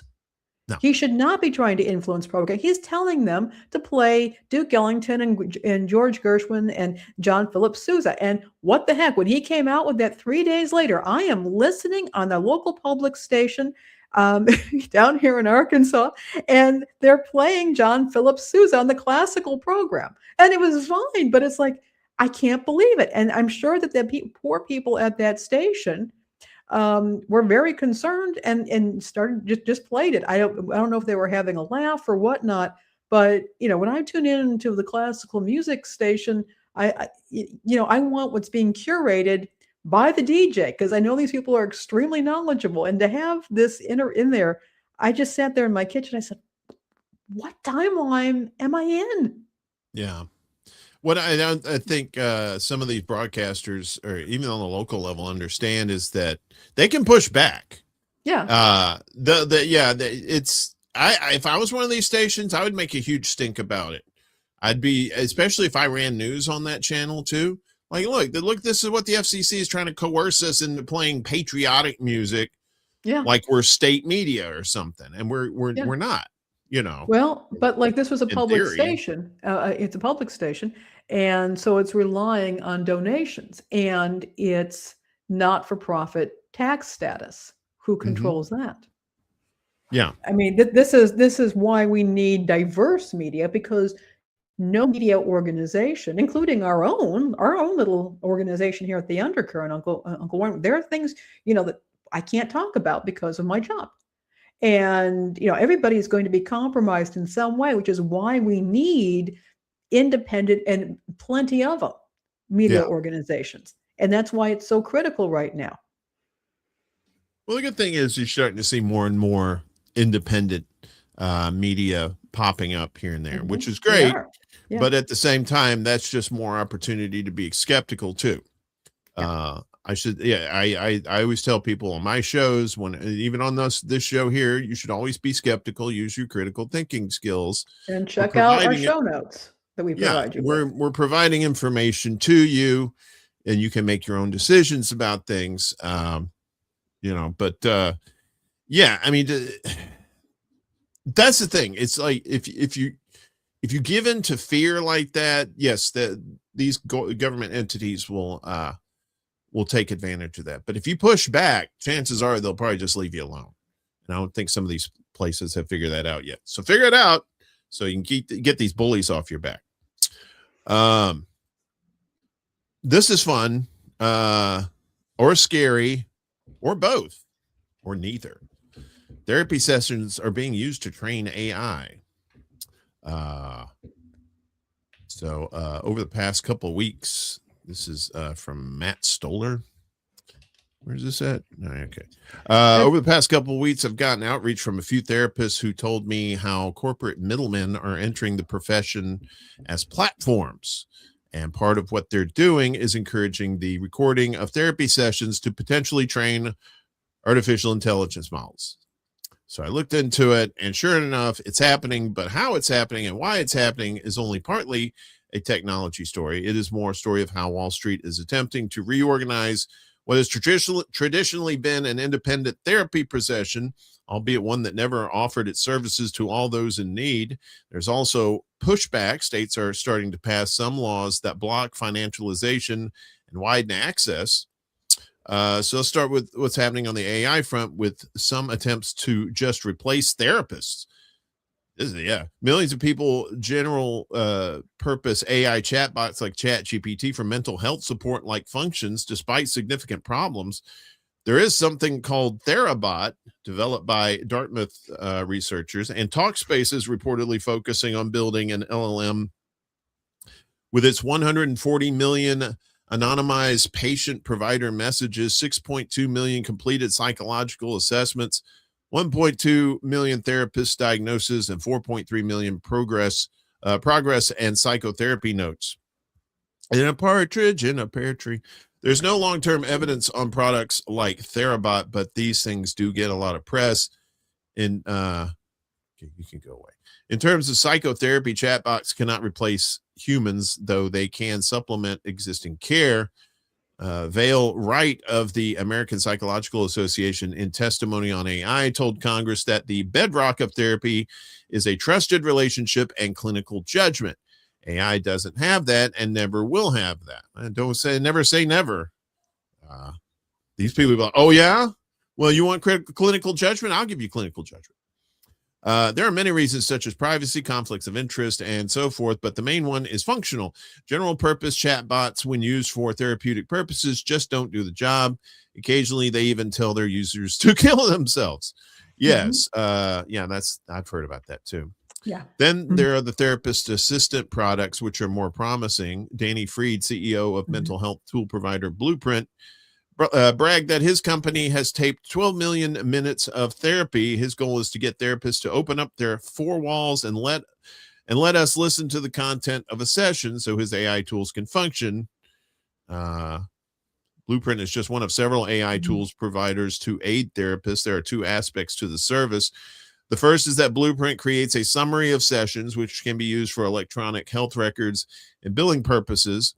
This service is standard AI transcription and summarization with the same hallucination and errors we've seen everywhere with AI.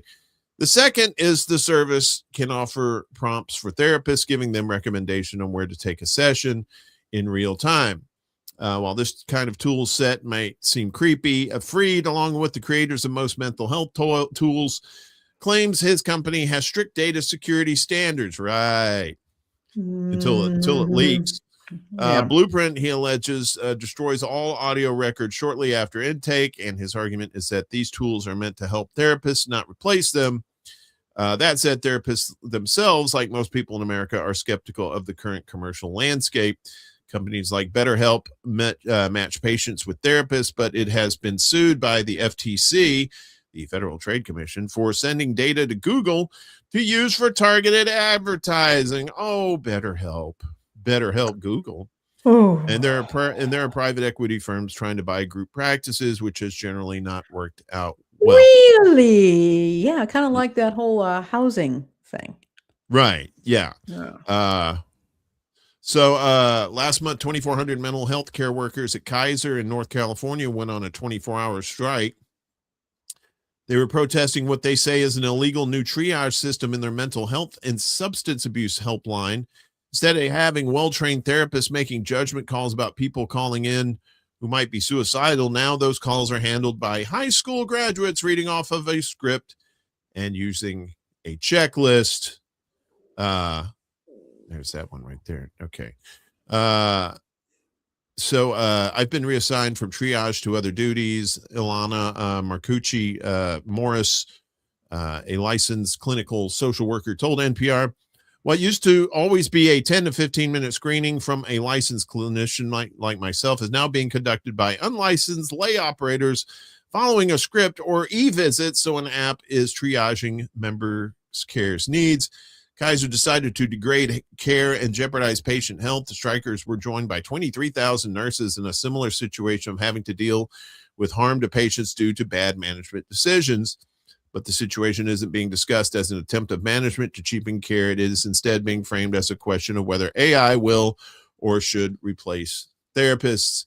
Absolutely not. We do not need that. I mean, read for that. like Matt Stoller is a national treasure. He focuses on monopolies. By the way, that's his area of coverage.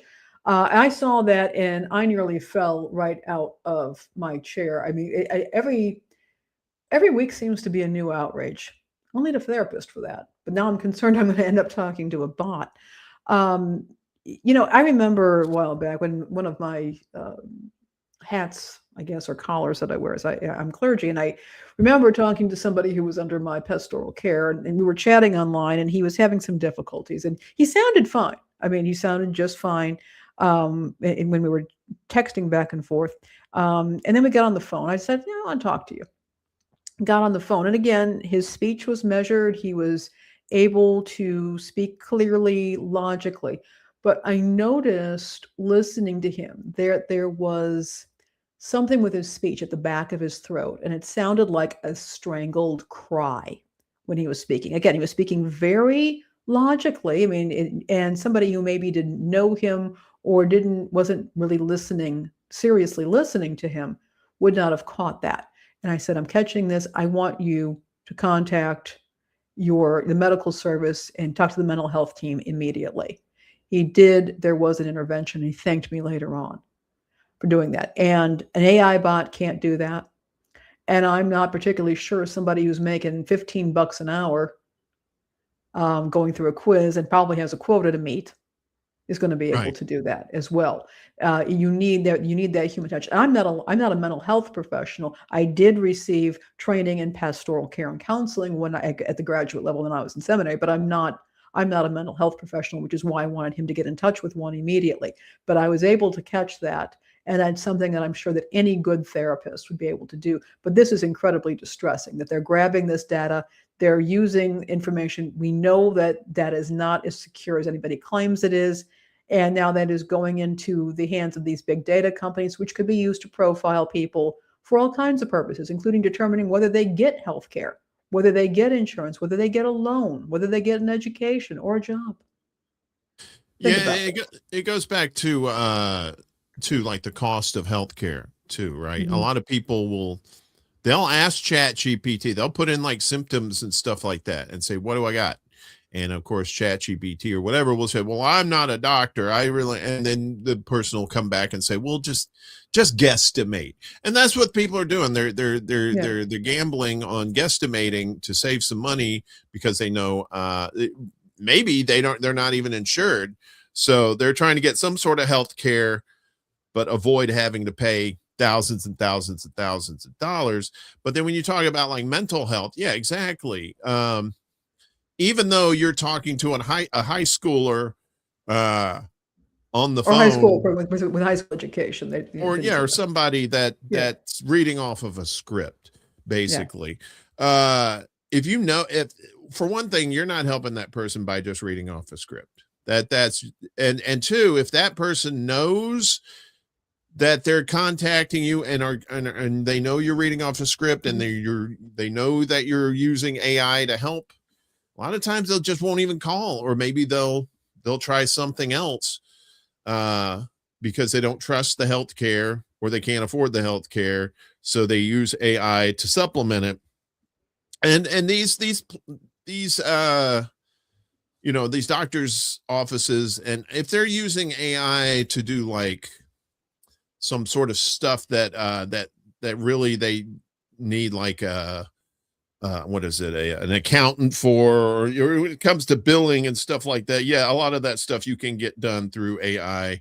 But the personal stuff, especially when you're dealing with mental health issues too, yes, you definitely got to have a human driver in the seat. And honestly, it needs to be somebody, again, a licensed mental health professional, perhaps a grad student under supervision, who's a grad student in the area of mental health, a psychiatric nurse, somebody who is able to know what they don't know and elevate situations that are out of their control, and to make good decisions. And that is not something that an AI can do. No. And I say never will be, but in 100 years, who knows? But I doubt it, to be honest with you. We told you about how Iran has and the United States have struck something of a temporary deal. That doesn't mean the war is over. So as we get to the man of war stings, Iran still going. IRGC details Wave 100 strikes 25 strategic U.S.-Israeli linked targets. I love how they put the stuff on the bombs. They're like, this is for you. The IRGC announced that it launched the 100th wave of Operation True Promise 4 late last night, using a combination of ballistic missiles, cruise missiles, and unmanned aerial vehicles, that's UAVs, or drones.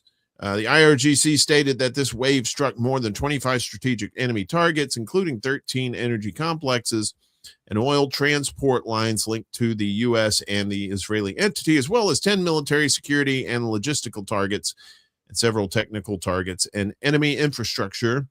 According to the IRGC, the large-scale operation targeted a wide range of energy infrastructure, military installations, and strategic facilities across the region.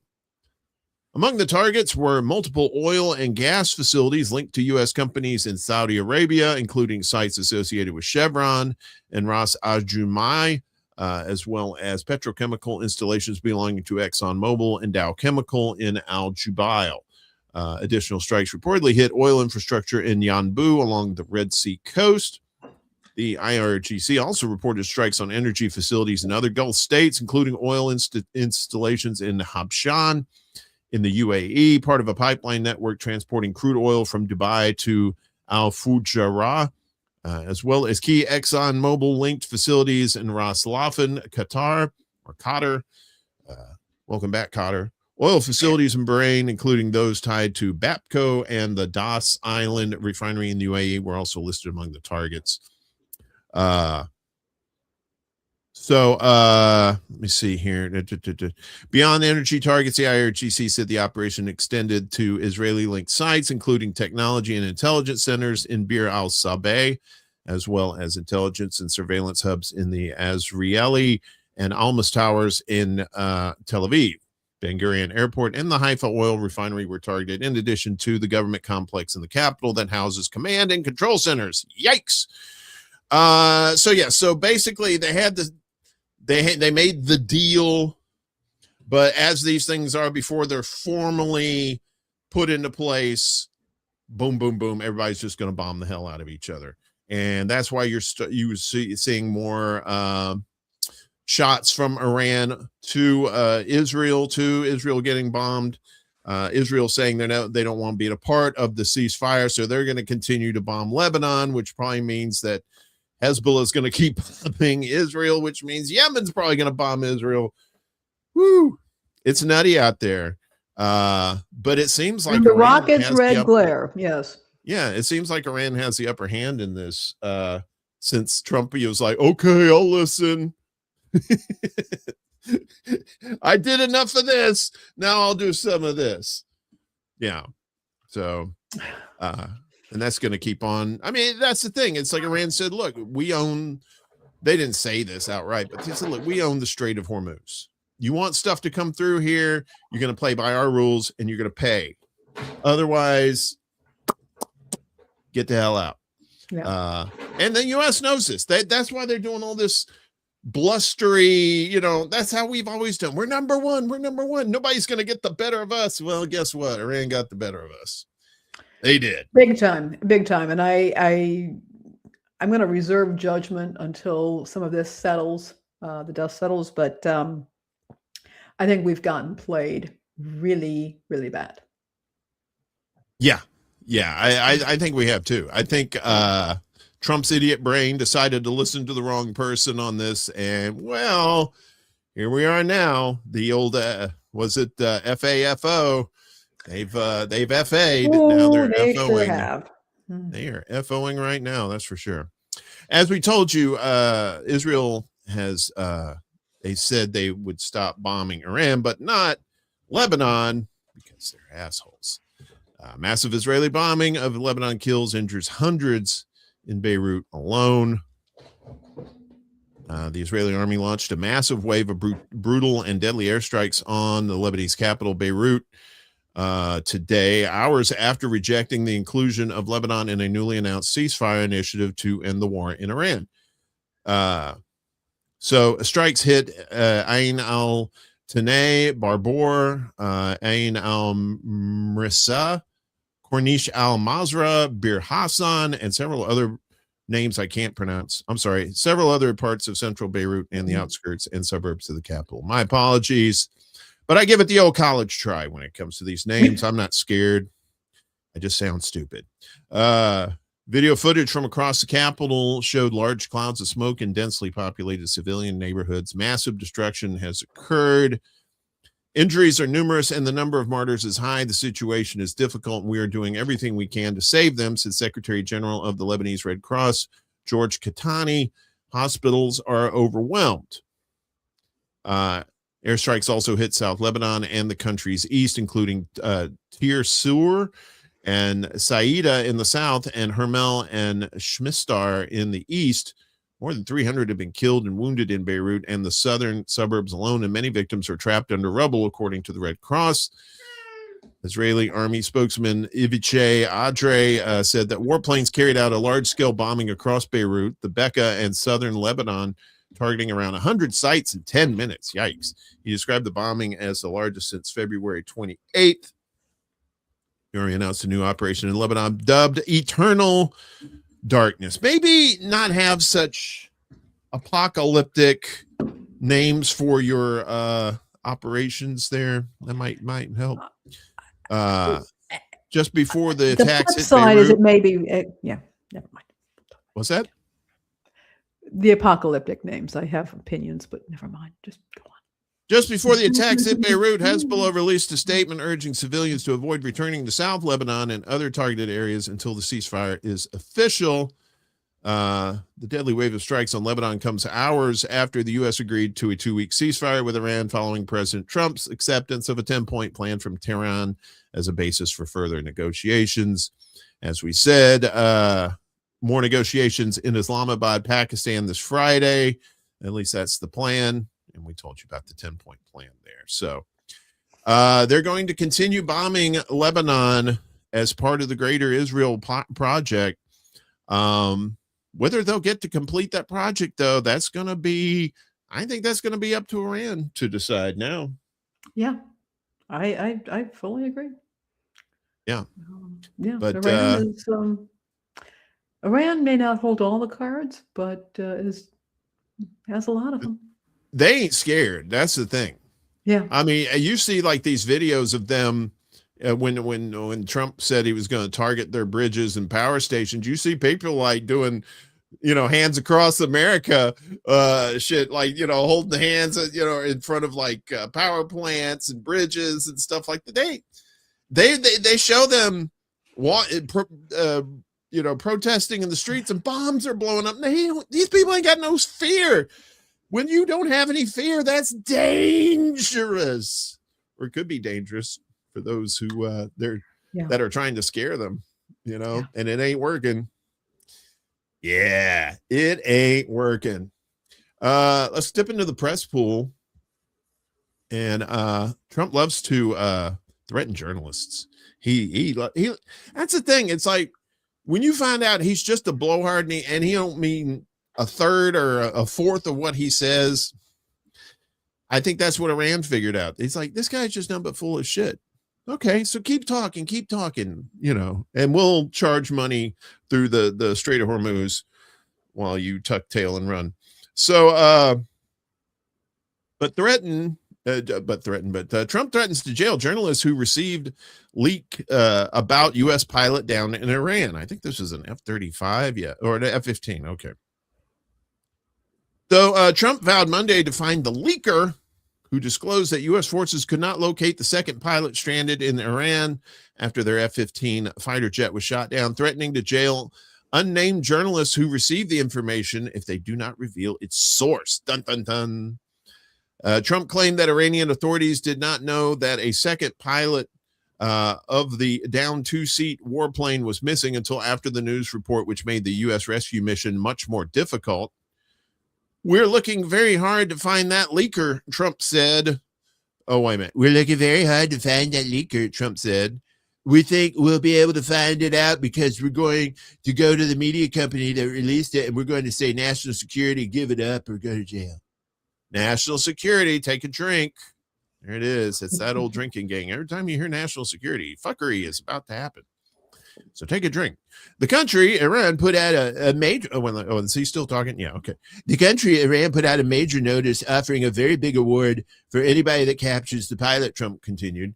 We have to find that leaker because that's a sick person. Probably didn't realize the extent of how bad it was. Probably wasn't. We're going to find out yet. It's national security, and the person that did the story will go to jail if he doesn't say. It's national security. Trump, what did you do today? National security. While the president did not say which media company he was talking about, the first widely cited reporting about the missing second pilot was broadcast Friday on CNN, CBS News, and the New York Times. Israel journalist Amit Siegel, who has close high-level links to the government of Israeli Prime Minister Benjamin Netanyahu, claimed Monday on his Telegram channel that he was the first to publish information on the second pilot. We're about to see Trump's promise to find and imprison whoever leaked the info about the second pilot vanish into the ether, said Ryan Grimm on social media in response to Siegel's post.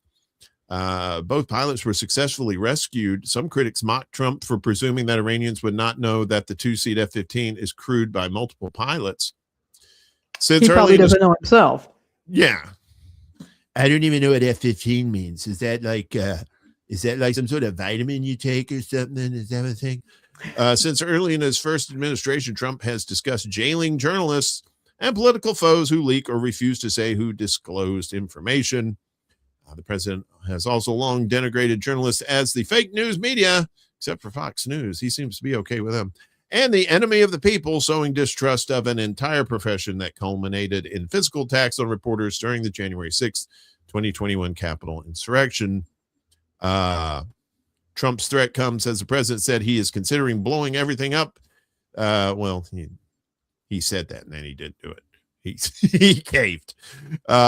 So yeah, and we've got something like this going on at the Pentagon too. They're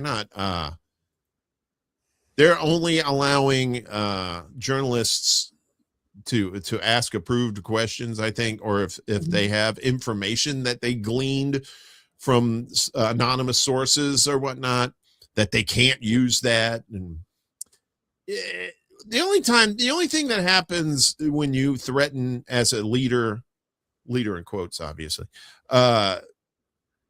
you threaten journalists, it's always a lose situation for you, because as somebody who's threatening the fourth estate, somebody that's supposed to be keeping tabs on you, and a lot of times they don't, it just makes you look like a tyrant. I've seen presidents in the past complain about certain reporters in the past, but never went whole cloth on like whole divisions of people. Although these news outlets today are something lacking, to be sure. So, whoa, Excuse you all right me, there? we just had, yes, just something just went kerplooey here. Hang on a Caused by second. my cat. It was. It's okay. We'll let you deal with your cat situation and those kitties. You gotta watch these kitties. I don't know. Maybe he has got some kind of a mind laser that is affecting the cat at this point. All Or right. maybe the cat's a journalist and it wasn't too thrilled about you see there? Yeah, here we are. You okay? I'm just fine. I'm just fine. It was just the camera that went spinning. Yeah, let's go ahead and fix that. Yeah, we're gonna fix this up. One moment, please, folks. You want me to take you off? Yeah, take me off here, and then I am going to go diving for the rest of my. All right. Yeah. So yeah, you start threatening journalists, and all you do is make yourself look like El Douchebago. I'm telling you, these cats, man, these cats have a mind of their own, and they're such critics. Let's try that now. Is pretty angry with me at this point, so because I have not been feeding him continuously. I do apologize to everybody about that. This is independent media for you. That's right. We blame cats for all our problems around here. I have long fingernails. I haven't cut them. I blame your cat. So. What the hell was we got a few more things here and then we're done. We do. We're cooking with gas. Ned Nicole, yeah. Ned the cat, yes. That could have been a catastrophe. Do we have things here? Oh wait, we got this. Oh, thank you. All right, enough of that nonsense. Let's get to our nonsense here as we take attendance at the clownfish school. This one's a wild story. Yeah. No one at the Waffle House, you got to say the. If you're going to put Waffle House, you always got to say the, or if it's Walmart, you got to say the Walmart or the Target. It's got to be the. Or the Jewels. The Jewels, yeah. So no one at the Waffle House remembers FEMA official who says he teleported in. This is the okay. Shastoni Burge has worked for a decade as a Waffle House server in Rome, Georgia, much of it on the night shift. She said she was once punched in the face by a customer. It wasn't me. I don't punch people. I tickle them. She saw someone overdose in the bathroom. One night, a man took all the steak knives and threatened the staff with them, but she has never seen anyone teleport to the place. I've seen it all, said Miss Burge, but I've never seen that. Nor, Miss Burge says, has she ever laid eyes on Greg Phillips, a top official at FEMA, who has generated numerous headlines and at least one biting late-night comedy segment for his claim that he once teleported to a Waffle House in Rome, a city of 39,000 people northwest of Atlanta. Not Rome, Italy, but Rome, Georgia. Rome, if you want to. Roam around the world. Indeed, among roughly 24 workers and regulars interviewed this week at Rome's 3 Waffle House locations. 3? Look at you. This is some investigative reporting right here. What kind of metropolis is this? They got 3 Waffle House locations. None said they were aware of anyone traveling to the 24-hour restaurant by paranormal means, despite their reputation as powerful magnets for that sort of idiosyncratic characters who tend to surf the psychic fringes of the American South. That's true. If you're going to find any kind of entity, more than likely you'll probably find him at the Waffle House at 3 a.m. In December, Mr. Phillips, a former top health official in Texas, was appointed to head FEMA's Office of Response and Recovery. Apparently not the Office of Teleportation.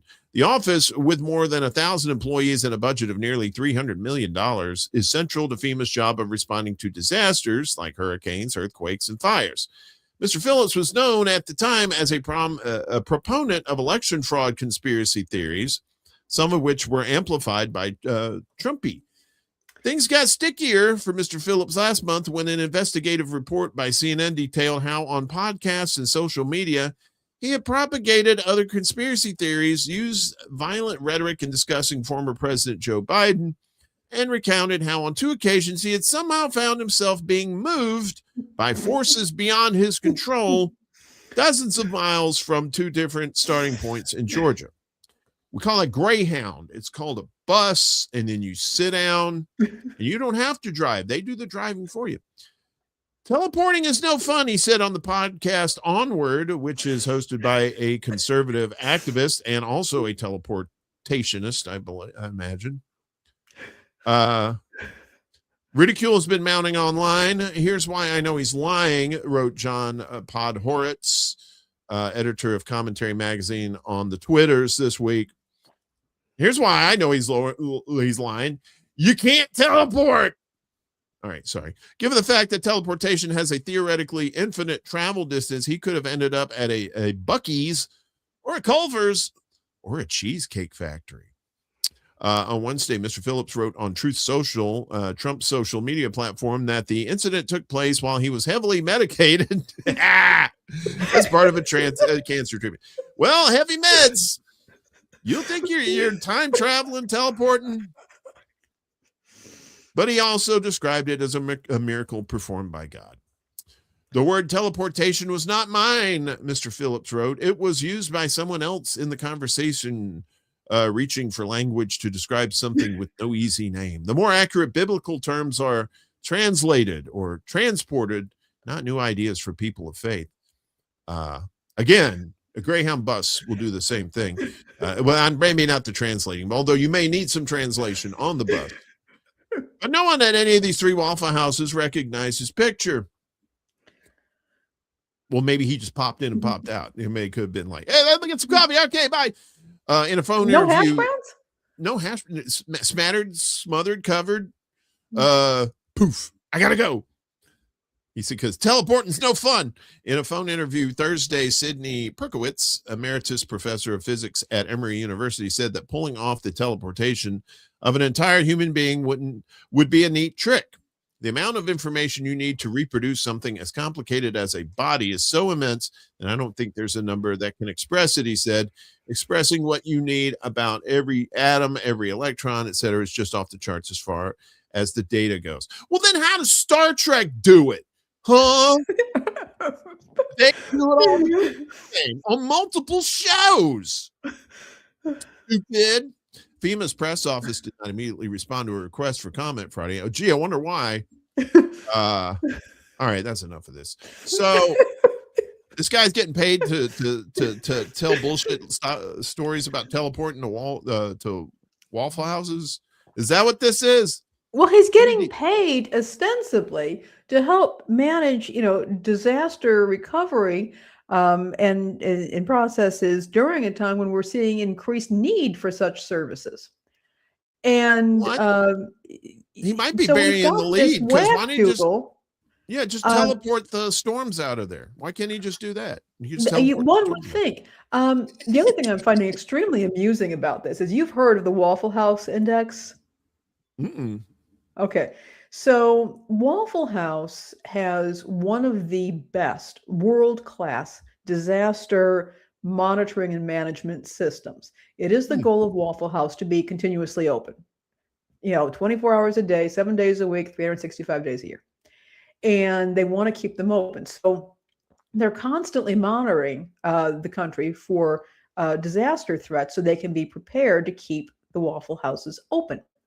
And they have their own index, which is, if it's green, the operations are normal. If it's yellow, it means that the Waffle House there's some serious stuff going on, and the Waffle House is offering a limited menu. That may mean that they are bringing in refrigerated trucks or generators or propane heaters, and the limited menu may just be hot coffee, but people can go in there and get something.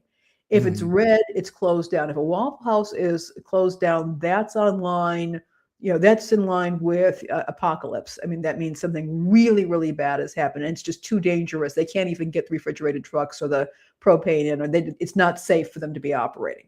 And there was a longstanding rumor that FEMA followed this index for its own assessments of disasters.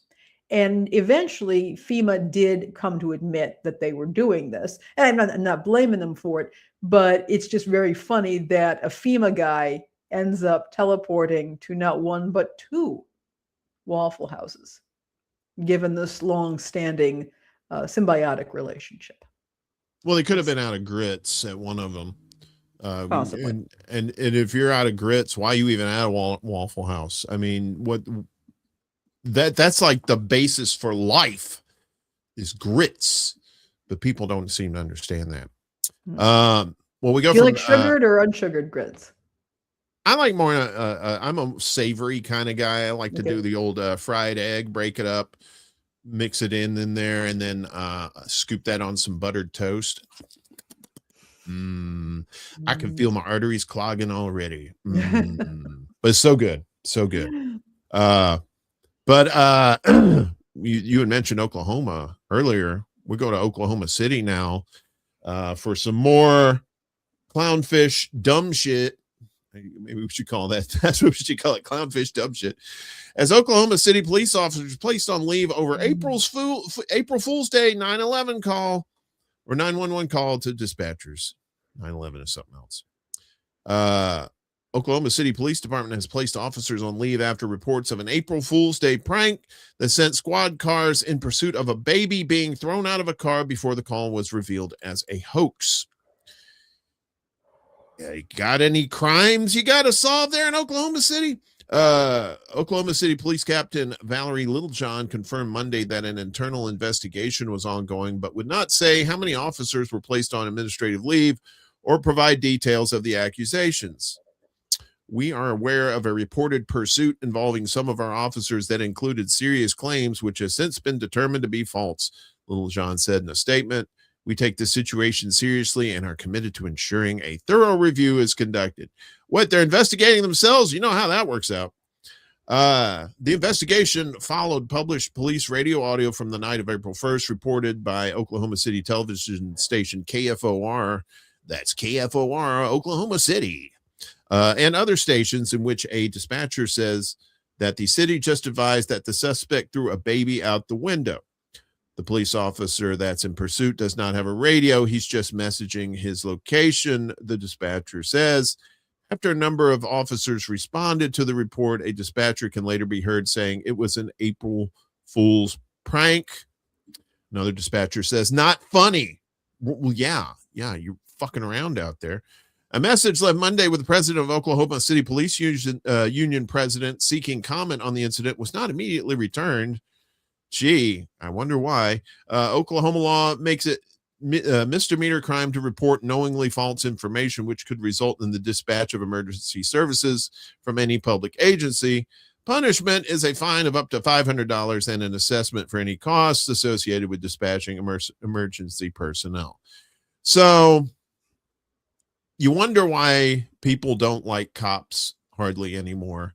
But what about the good ones? Well, even the good ones do dumb shit. And are they not self-aware enough to know that people are watching what the cops are doing now these days? And when they do dumb shit like this, it's like, what do you, and you're supposed to take the police seriously when they do stuff like this. It's ridiculous. There's not much I can say here. I mean, the utter lack of judgment. Yeah. The utter lack of judgment. Well, I mean, somebody could have been hurt. Somebody could, if they were all going to the scene, I mean, somebody could have been hurt. Oklahoma City is not a small town either. No, it's not. They have an NBA team, for God's sakes. That's so it's not like you're farting around out in the country and like, hey, we gonna throw a baby out the window. We's just funning. We's just funning. Don't listen to us. There's that. But then when you're like, you have a city, and then this goes out to and a whole bunch of cops hear it. It's like, yeah. Your priorities, are lacking, to say the least. Well, finally today we have an out of this world story for you. Another one? Out of this world. You get it? Because of the thing. Artemis 2 swings back around after completing record-setting moon flyby. So it's weird seeing these pictures. Well, they have some, but it's like they're not very good on here. I don't know why they did this. So you're like, well, record breaking. What's that about? So Artemis 2 astronauts broke Apollo 13's distance record at 1:57 p.m. Eastern time Monday, hugging each other in the cramped capsule as they made history for becoming the first 4 humans to travel the farthest from Earth. About 5 hours later at 7:02 p.m. Eastern, the crew reached the furthest point in its mission before swinging back around at 252,756 miles from Earth, about 4,111 miles farther than the ill-fated Apollo 13 mission in 1970. That was the one that was I think it was supposed to land on the moon. That was the Tom Hanks movie where things were getting messed up and they had to fix it and stuff. It's blowing my mind what you can see with the naked eye from the moon right now. The Canadian astronaut Jeremy Hansen radioed ahead of the flyby. It's just unbelievable. He challenged this generation and the next to make sure this record is not long-lived. Yeah, I think we were thinking about that back in the 70s. Like, oh man, where are we going to Mars? Where are we going to Jupiter? We never even went back to the moon. The astronauts, Reed Wiseman, Victor Glover, and Christina Koch of the U.S. Space Agency, NASA, and Hansen of the Canadian Space Agency. I hear their rockets are fueled by maple syrup and niceness. For waffles. And waffles. Are Earth's farthest traveled, having journeyed 5,000 miles beyond the moon, exceeding the distance record set by Apollo 13 in 1970. Astronauts on the emergency flyby in 1970 with Commander Jim Lovell, Fred Hayes, and Jack Swigert reached a maximum 248,655 miles from Earth before making their turn. Hours after the Artemis quartet surpassed that distance record, the capsule passed on the far side of the moon, starting a communications blackout that lasted for about 40 minutes. Well, at least a communications blackout with Earth. Who knows who they were talking to on the other side of the moon there? Maybe Pink Floyd was over there. We'll see you on the dark side of the moon. Sorry. We'll see you on the other side, said Glover, minutes before the connection was lost. NASA reconnected with the spacecraft about 20 minutes later. So this was one of these things where they went to the moon, where it's like, for some reason they had lost the technology to go to the moon the old way. So I guess they had to reinvent everything. And this one was just let's see if we can just go around it. And I think the actual lunar landing with more people they may not do that until next year. So we should have had like space stations and stuff on there, moon bases by now. Remember that? We were supposed to have like the Jetsons and shit. And here we are. We're going back to the moon. Oh, we're just flying around it. Okay. A lot of things were supposed to have happened, Uncle Warren. Are you saying I should get used to disappointment? Is that what it is? Dude, we're Gen X. What the?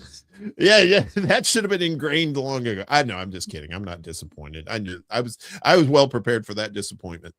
But it's kind of cool though. And really, the only reason we're going back to the moon is because China's up there. They got little rovers and stuff going around there. Oh, can't have that. We can't let the Chinese have the moon to themselves. Let's go back up. We're gonna have bumper cars up there.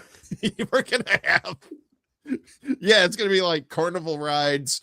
We're gonna have the what is it, the tilt-a-whirl, Rock'em Sock'em robots. We're gonna have I know, right? Well, I mean, if they were serious about going to Mars and other places, we've already had a moon base up there, because there's 1/6 of the gravity of Earth, right? So that means, I don't know how that works mathematically, but it seems like 1/6 of the amount of fuel needed to go to like other places if you wanted to go to Mars or Titan or some of these other places in the solar system.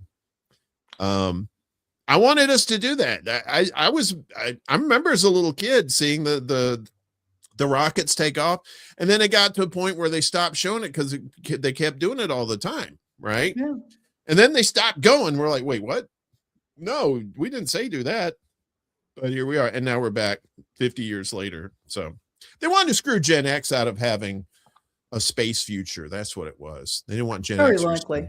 Although I to know my be. parents, they got me out. I was 6 months old, and they got me out of bed to watch it, because they thought it was that important when the moon landing happened. Yeah, I mean the first one. I guess we were just infants then, because it was in June. Was it Yeah. June or Yeah. was it You and July? I were infants because Yeah, you're 2 weeks older than me. yeah. It was 60. Yeah, it was. Was it June 20th or July 20th? I think it was July 20th. That they landed on the moon. And it's a big deal. I remember my dad was pretty excited about it Well, too. everybody was excited about it. You know, It was something else, and, I mean, I think about my parents, that loved me so much that they wanted to make sure I'd seen it, even though I was just a baby and they knew I would never remember it. So yeah, that's kind of, for me, kind of a neat memory to know yeah. that they did that. I can barely remember in black and white the some of the liftoffs, and they would, and then after a while, it was just an afterthought. Like, oh yeah, they got another mission going to the moon today. You know, like it was business as usual. And I thought that's the way it was going to be. I thought it was like, okay, now we're just going to be going back and forth to the moon. Boom, boom, boom, boom, boom, Mm-mm. boom. I don't know if you've ever seen this TV show called For All Mankind. If you haven't, and you're a space, like a moon enthusiast, I highly recommend it. It's Ronald D. Moore, who was involved with Star Trek and Battlestar Galactica, but it's basically an alternative history. If the Russians had landed on the moon, had the first man on the moon or first person on the moon, what would the United States do? And it was interesting how the space race kept going, and we were building bases on the moon. They were building bases on the moon, and you were having like cell phones in the 80s, right? The internet was like in the 80s. All this stuff had been moved up technologically earlier because we were still fighting to get to the moon and beat the Russians. That we were. Yeah, he screwed up Apollo 13, I think. That was the one. Well, it's interesting. There was back in the old days of the Jesus movement that happened in the late 60s, early 70s. Larry Norman was one of the musicians at the time, and he was very big on calling out the military-industrial complex and poverty. And at one point, he had, in one of his songs, he said, "You say we beat the Russians to the moon. I say you starved your children to do it." That's what even some evangelicals were saying back then. This was before things got particularly nuts. And that's what he came right out and said. Yeah. I mean, if you think about it, like this is one of the big fears of organized religion is finding out that there may be other advanced or intelligences out there, maybe not like us, like biologically, but if if your holy book says, that you're the ones, and then all of a sudden, where'd all these people come from? The Bible doesn't mention that, then you start getting into more deeper conversations about deeper questions, especially for those folks that are the aliens. Like, do you know Jesus is your personal savior? Who? Oh, we're gonna have a big problem then. It's like, well, they're from another place. They don't know who the local, religious people are. Anyway, all I know is I wanted to be working on the moon by the time I was in my 30s, and well, that didn't happen. So, but who knows?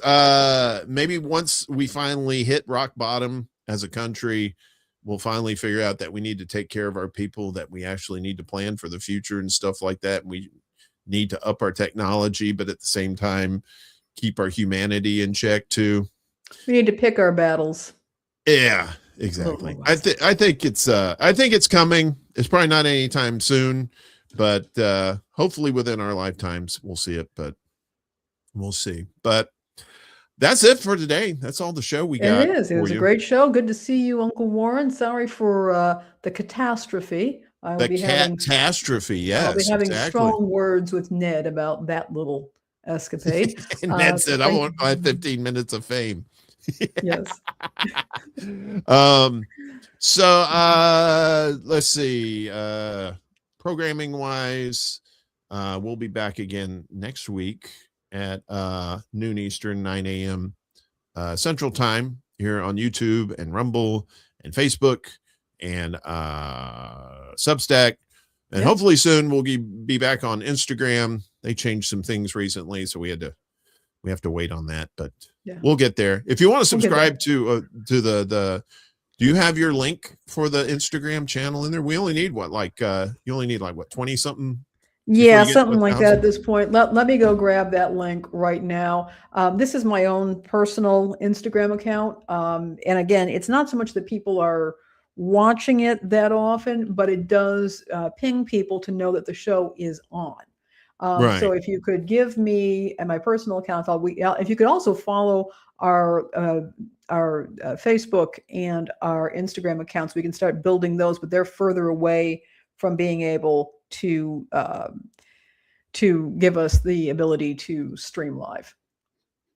So there it is. Yeah, and we are as far as our YouTube channel is concerned, I think we're up to 78 now. We're getting very close. We're only about 22 away from 100 subscribers. So spread the word like smooth, creamy peanut butter across a nice. And we do appreciate everybody's support. I'm going to put also our link tree in there one more time for you to check out. You can check out where we're at. And again, our Substack is kind of cool because it does give you a notification if for some reason some censorship starts coming down. It's one other way for us to be in touch with you. The more you can connect with us, and it's helpful to us, but it also ensures that we stay in touch even if things start to get really strange. And things will probably get stranger still. Yeah. That is a very high possibility of happening. So this show next week, I'll be back on again Friday morning for Morning Extra, doing the news for about 3 hours, and Friday evening we do the secret show. So I might do something a little bit different this week. I usually run a bunch of videos and we all laugh and cackle and stuff like that. May do something different. I will see. I'm gonna work on that. But again, this show will be back next week. We got clips, new clips out of this show. You'll start seeing those tomorrow. We do 2 a day to want to watch the entire show in its entirety. Yeah. And you can share them too on social media. I mean, if you want to share one of those, great. We'd appreciate it. Put it in your stories, put it in your posts. That'd be fantastic. Spread the word far and wide that we're here for a limited time only. Just like McRib, only we don't have any. I have some artificial flavors. I have red dye number 6. Sorry, I don't know what I'm talking about. I have hair dye. I'm dying of hunger. I need something to eat. That didn't work. All right. I guess that's it. Thanks everybody in the chats. If you're watching this in the future, thank you for watching. Please like, share, and subscribe. All the information and goodies are down below in that little ticker down there and also in the description below. Again, we'll be back next week with this show. Anything you need to say before we get out of here? Be safe, be good, use your best judgment, and do not let the news get you down. We have to stay as happy as we can. That's right, folks. We do. Stay frosty, be skeptical, use your critical thinking skills, stay out of the cults, and let's make the world a better place for real and not some bullshit. That's it. Peace out, y'all. Smell you later.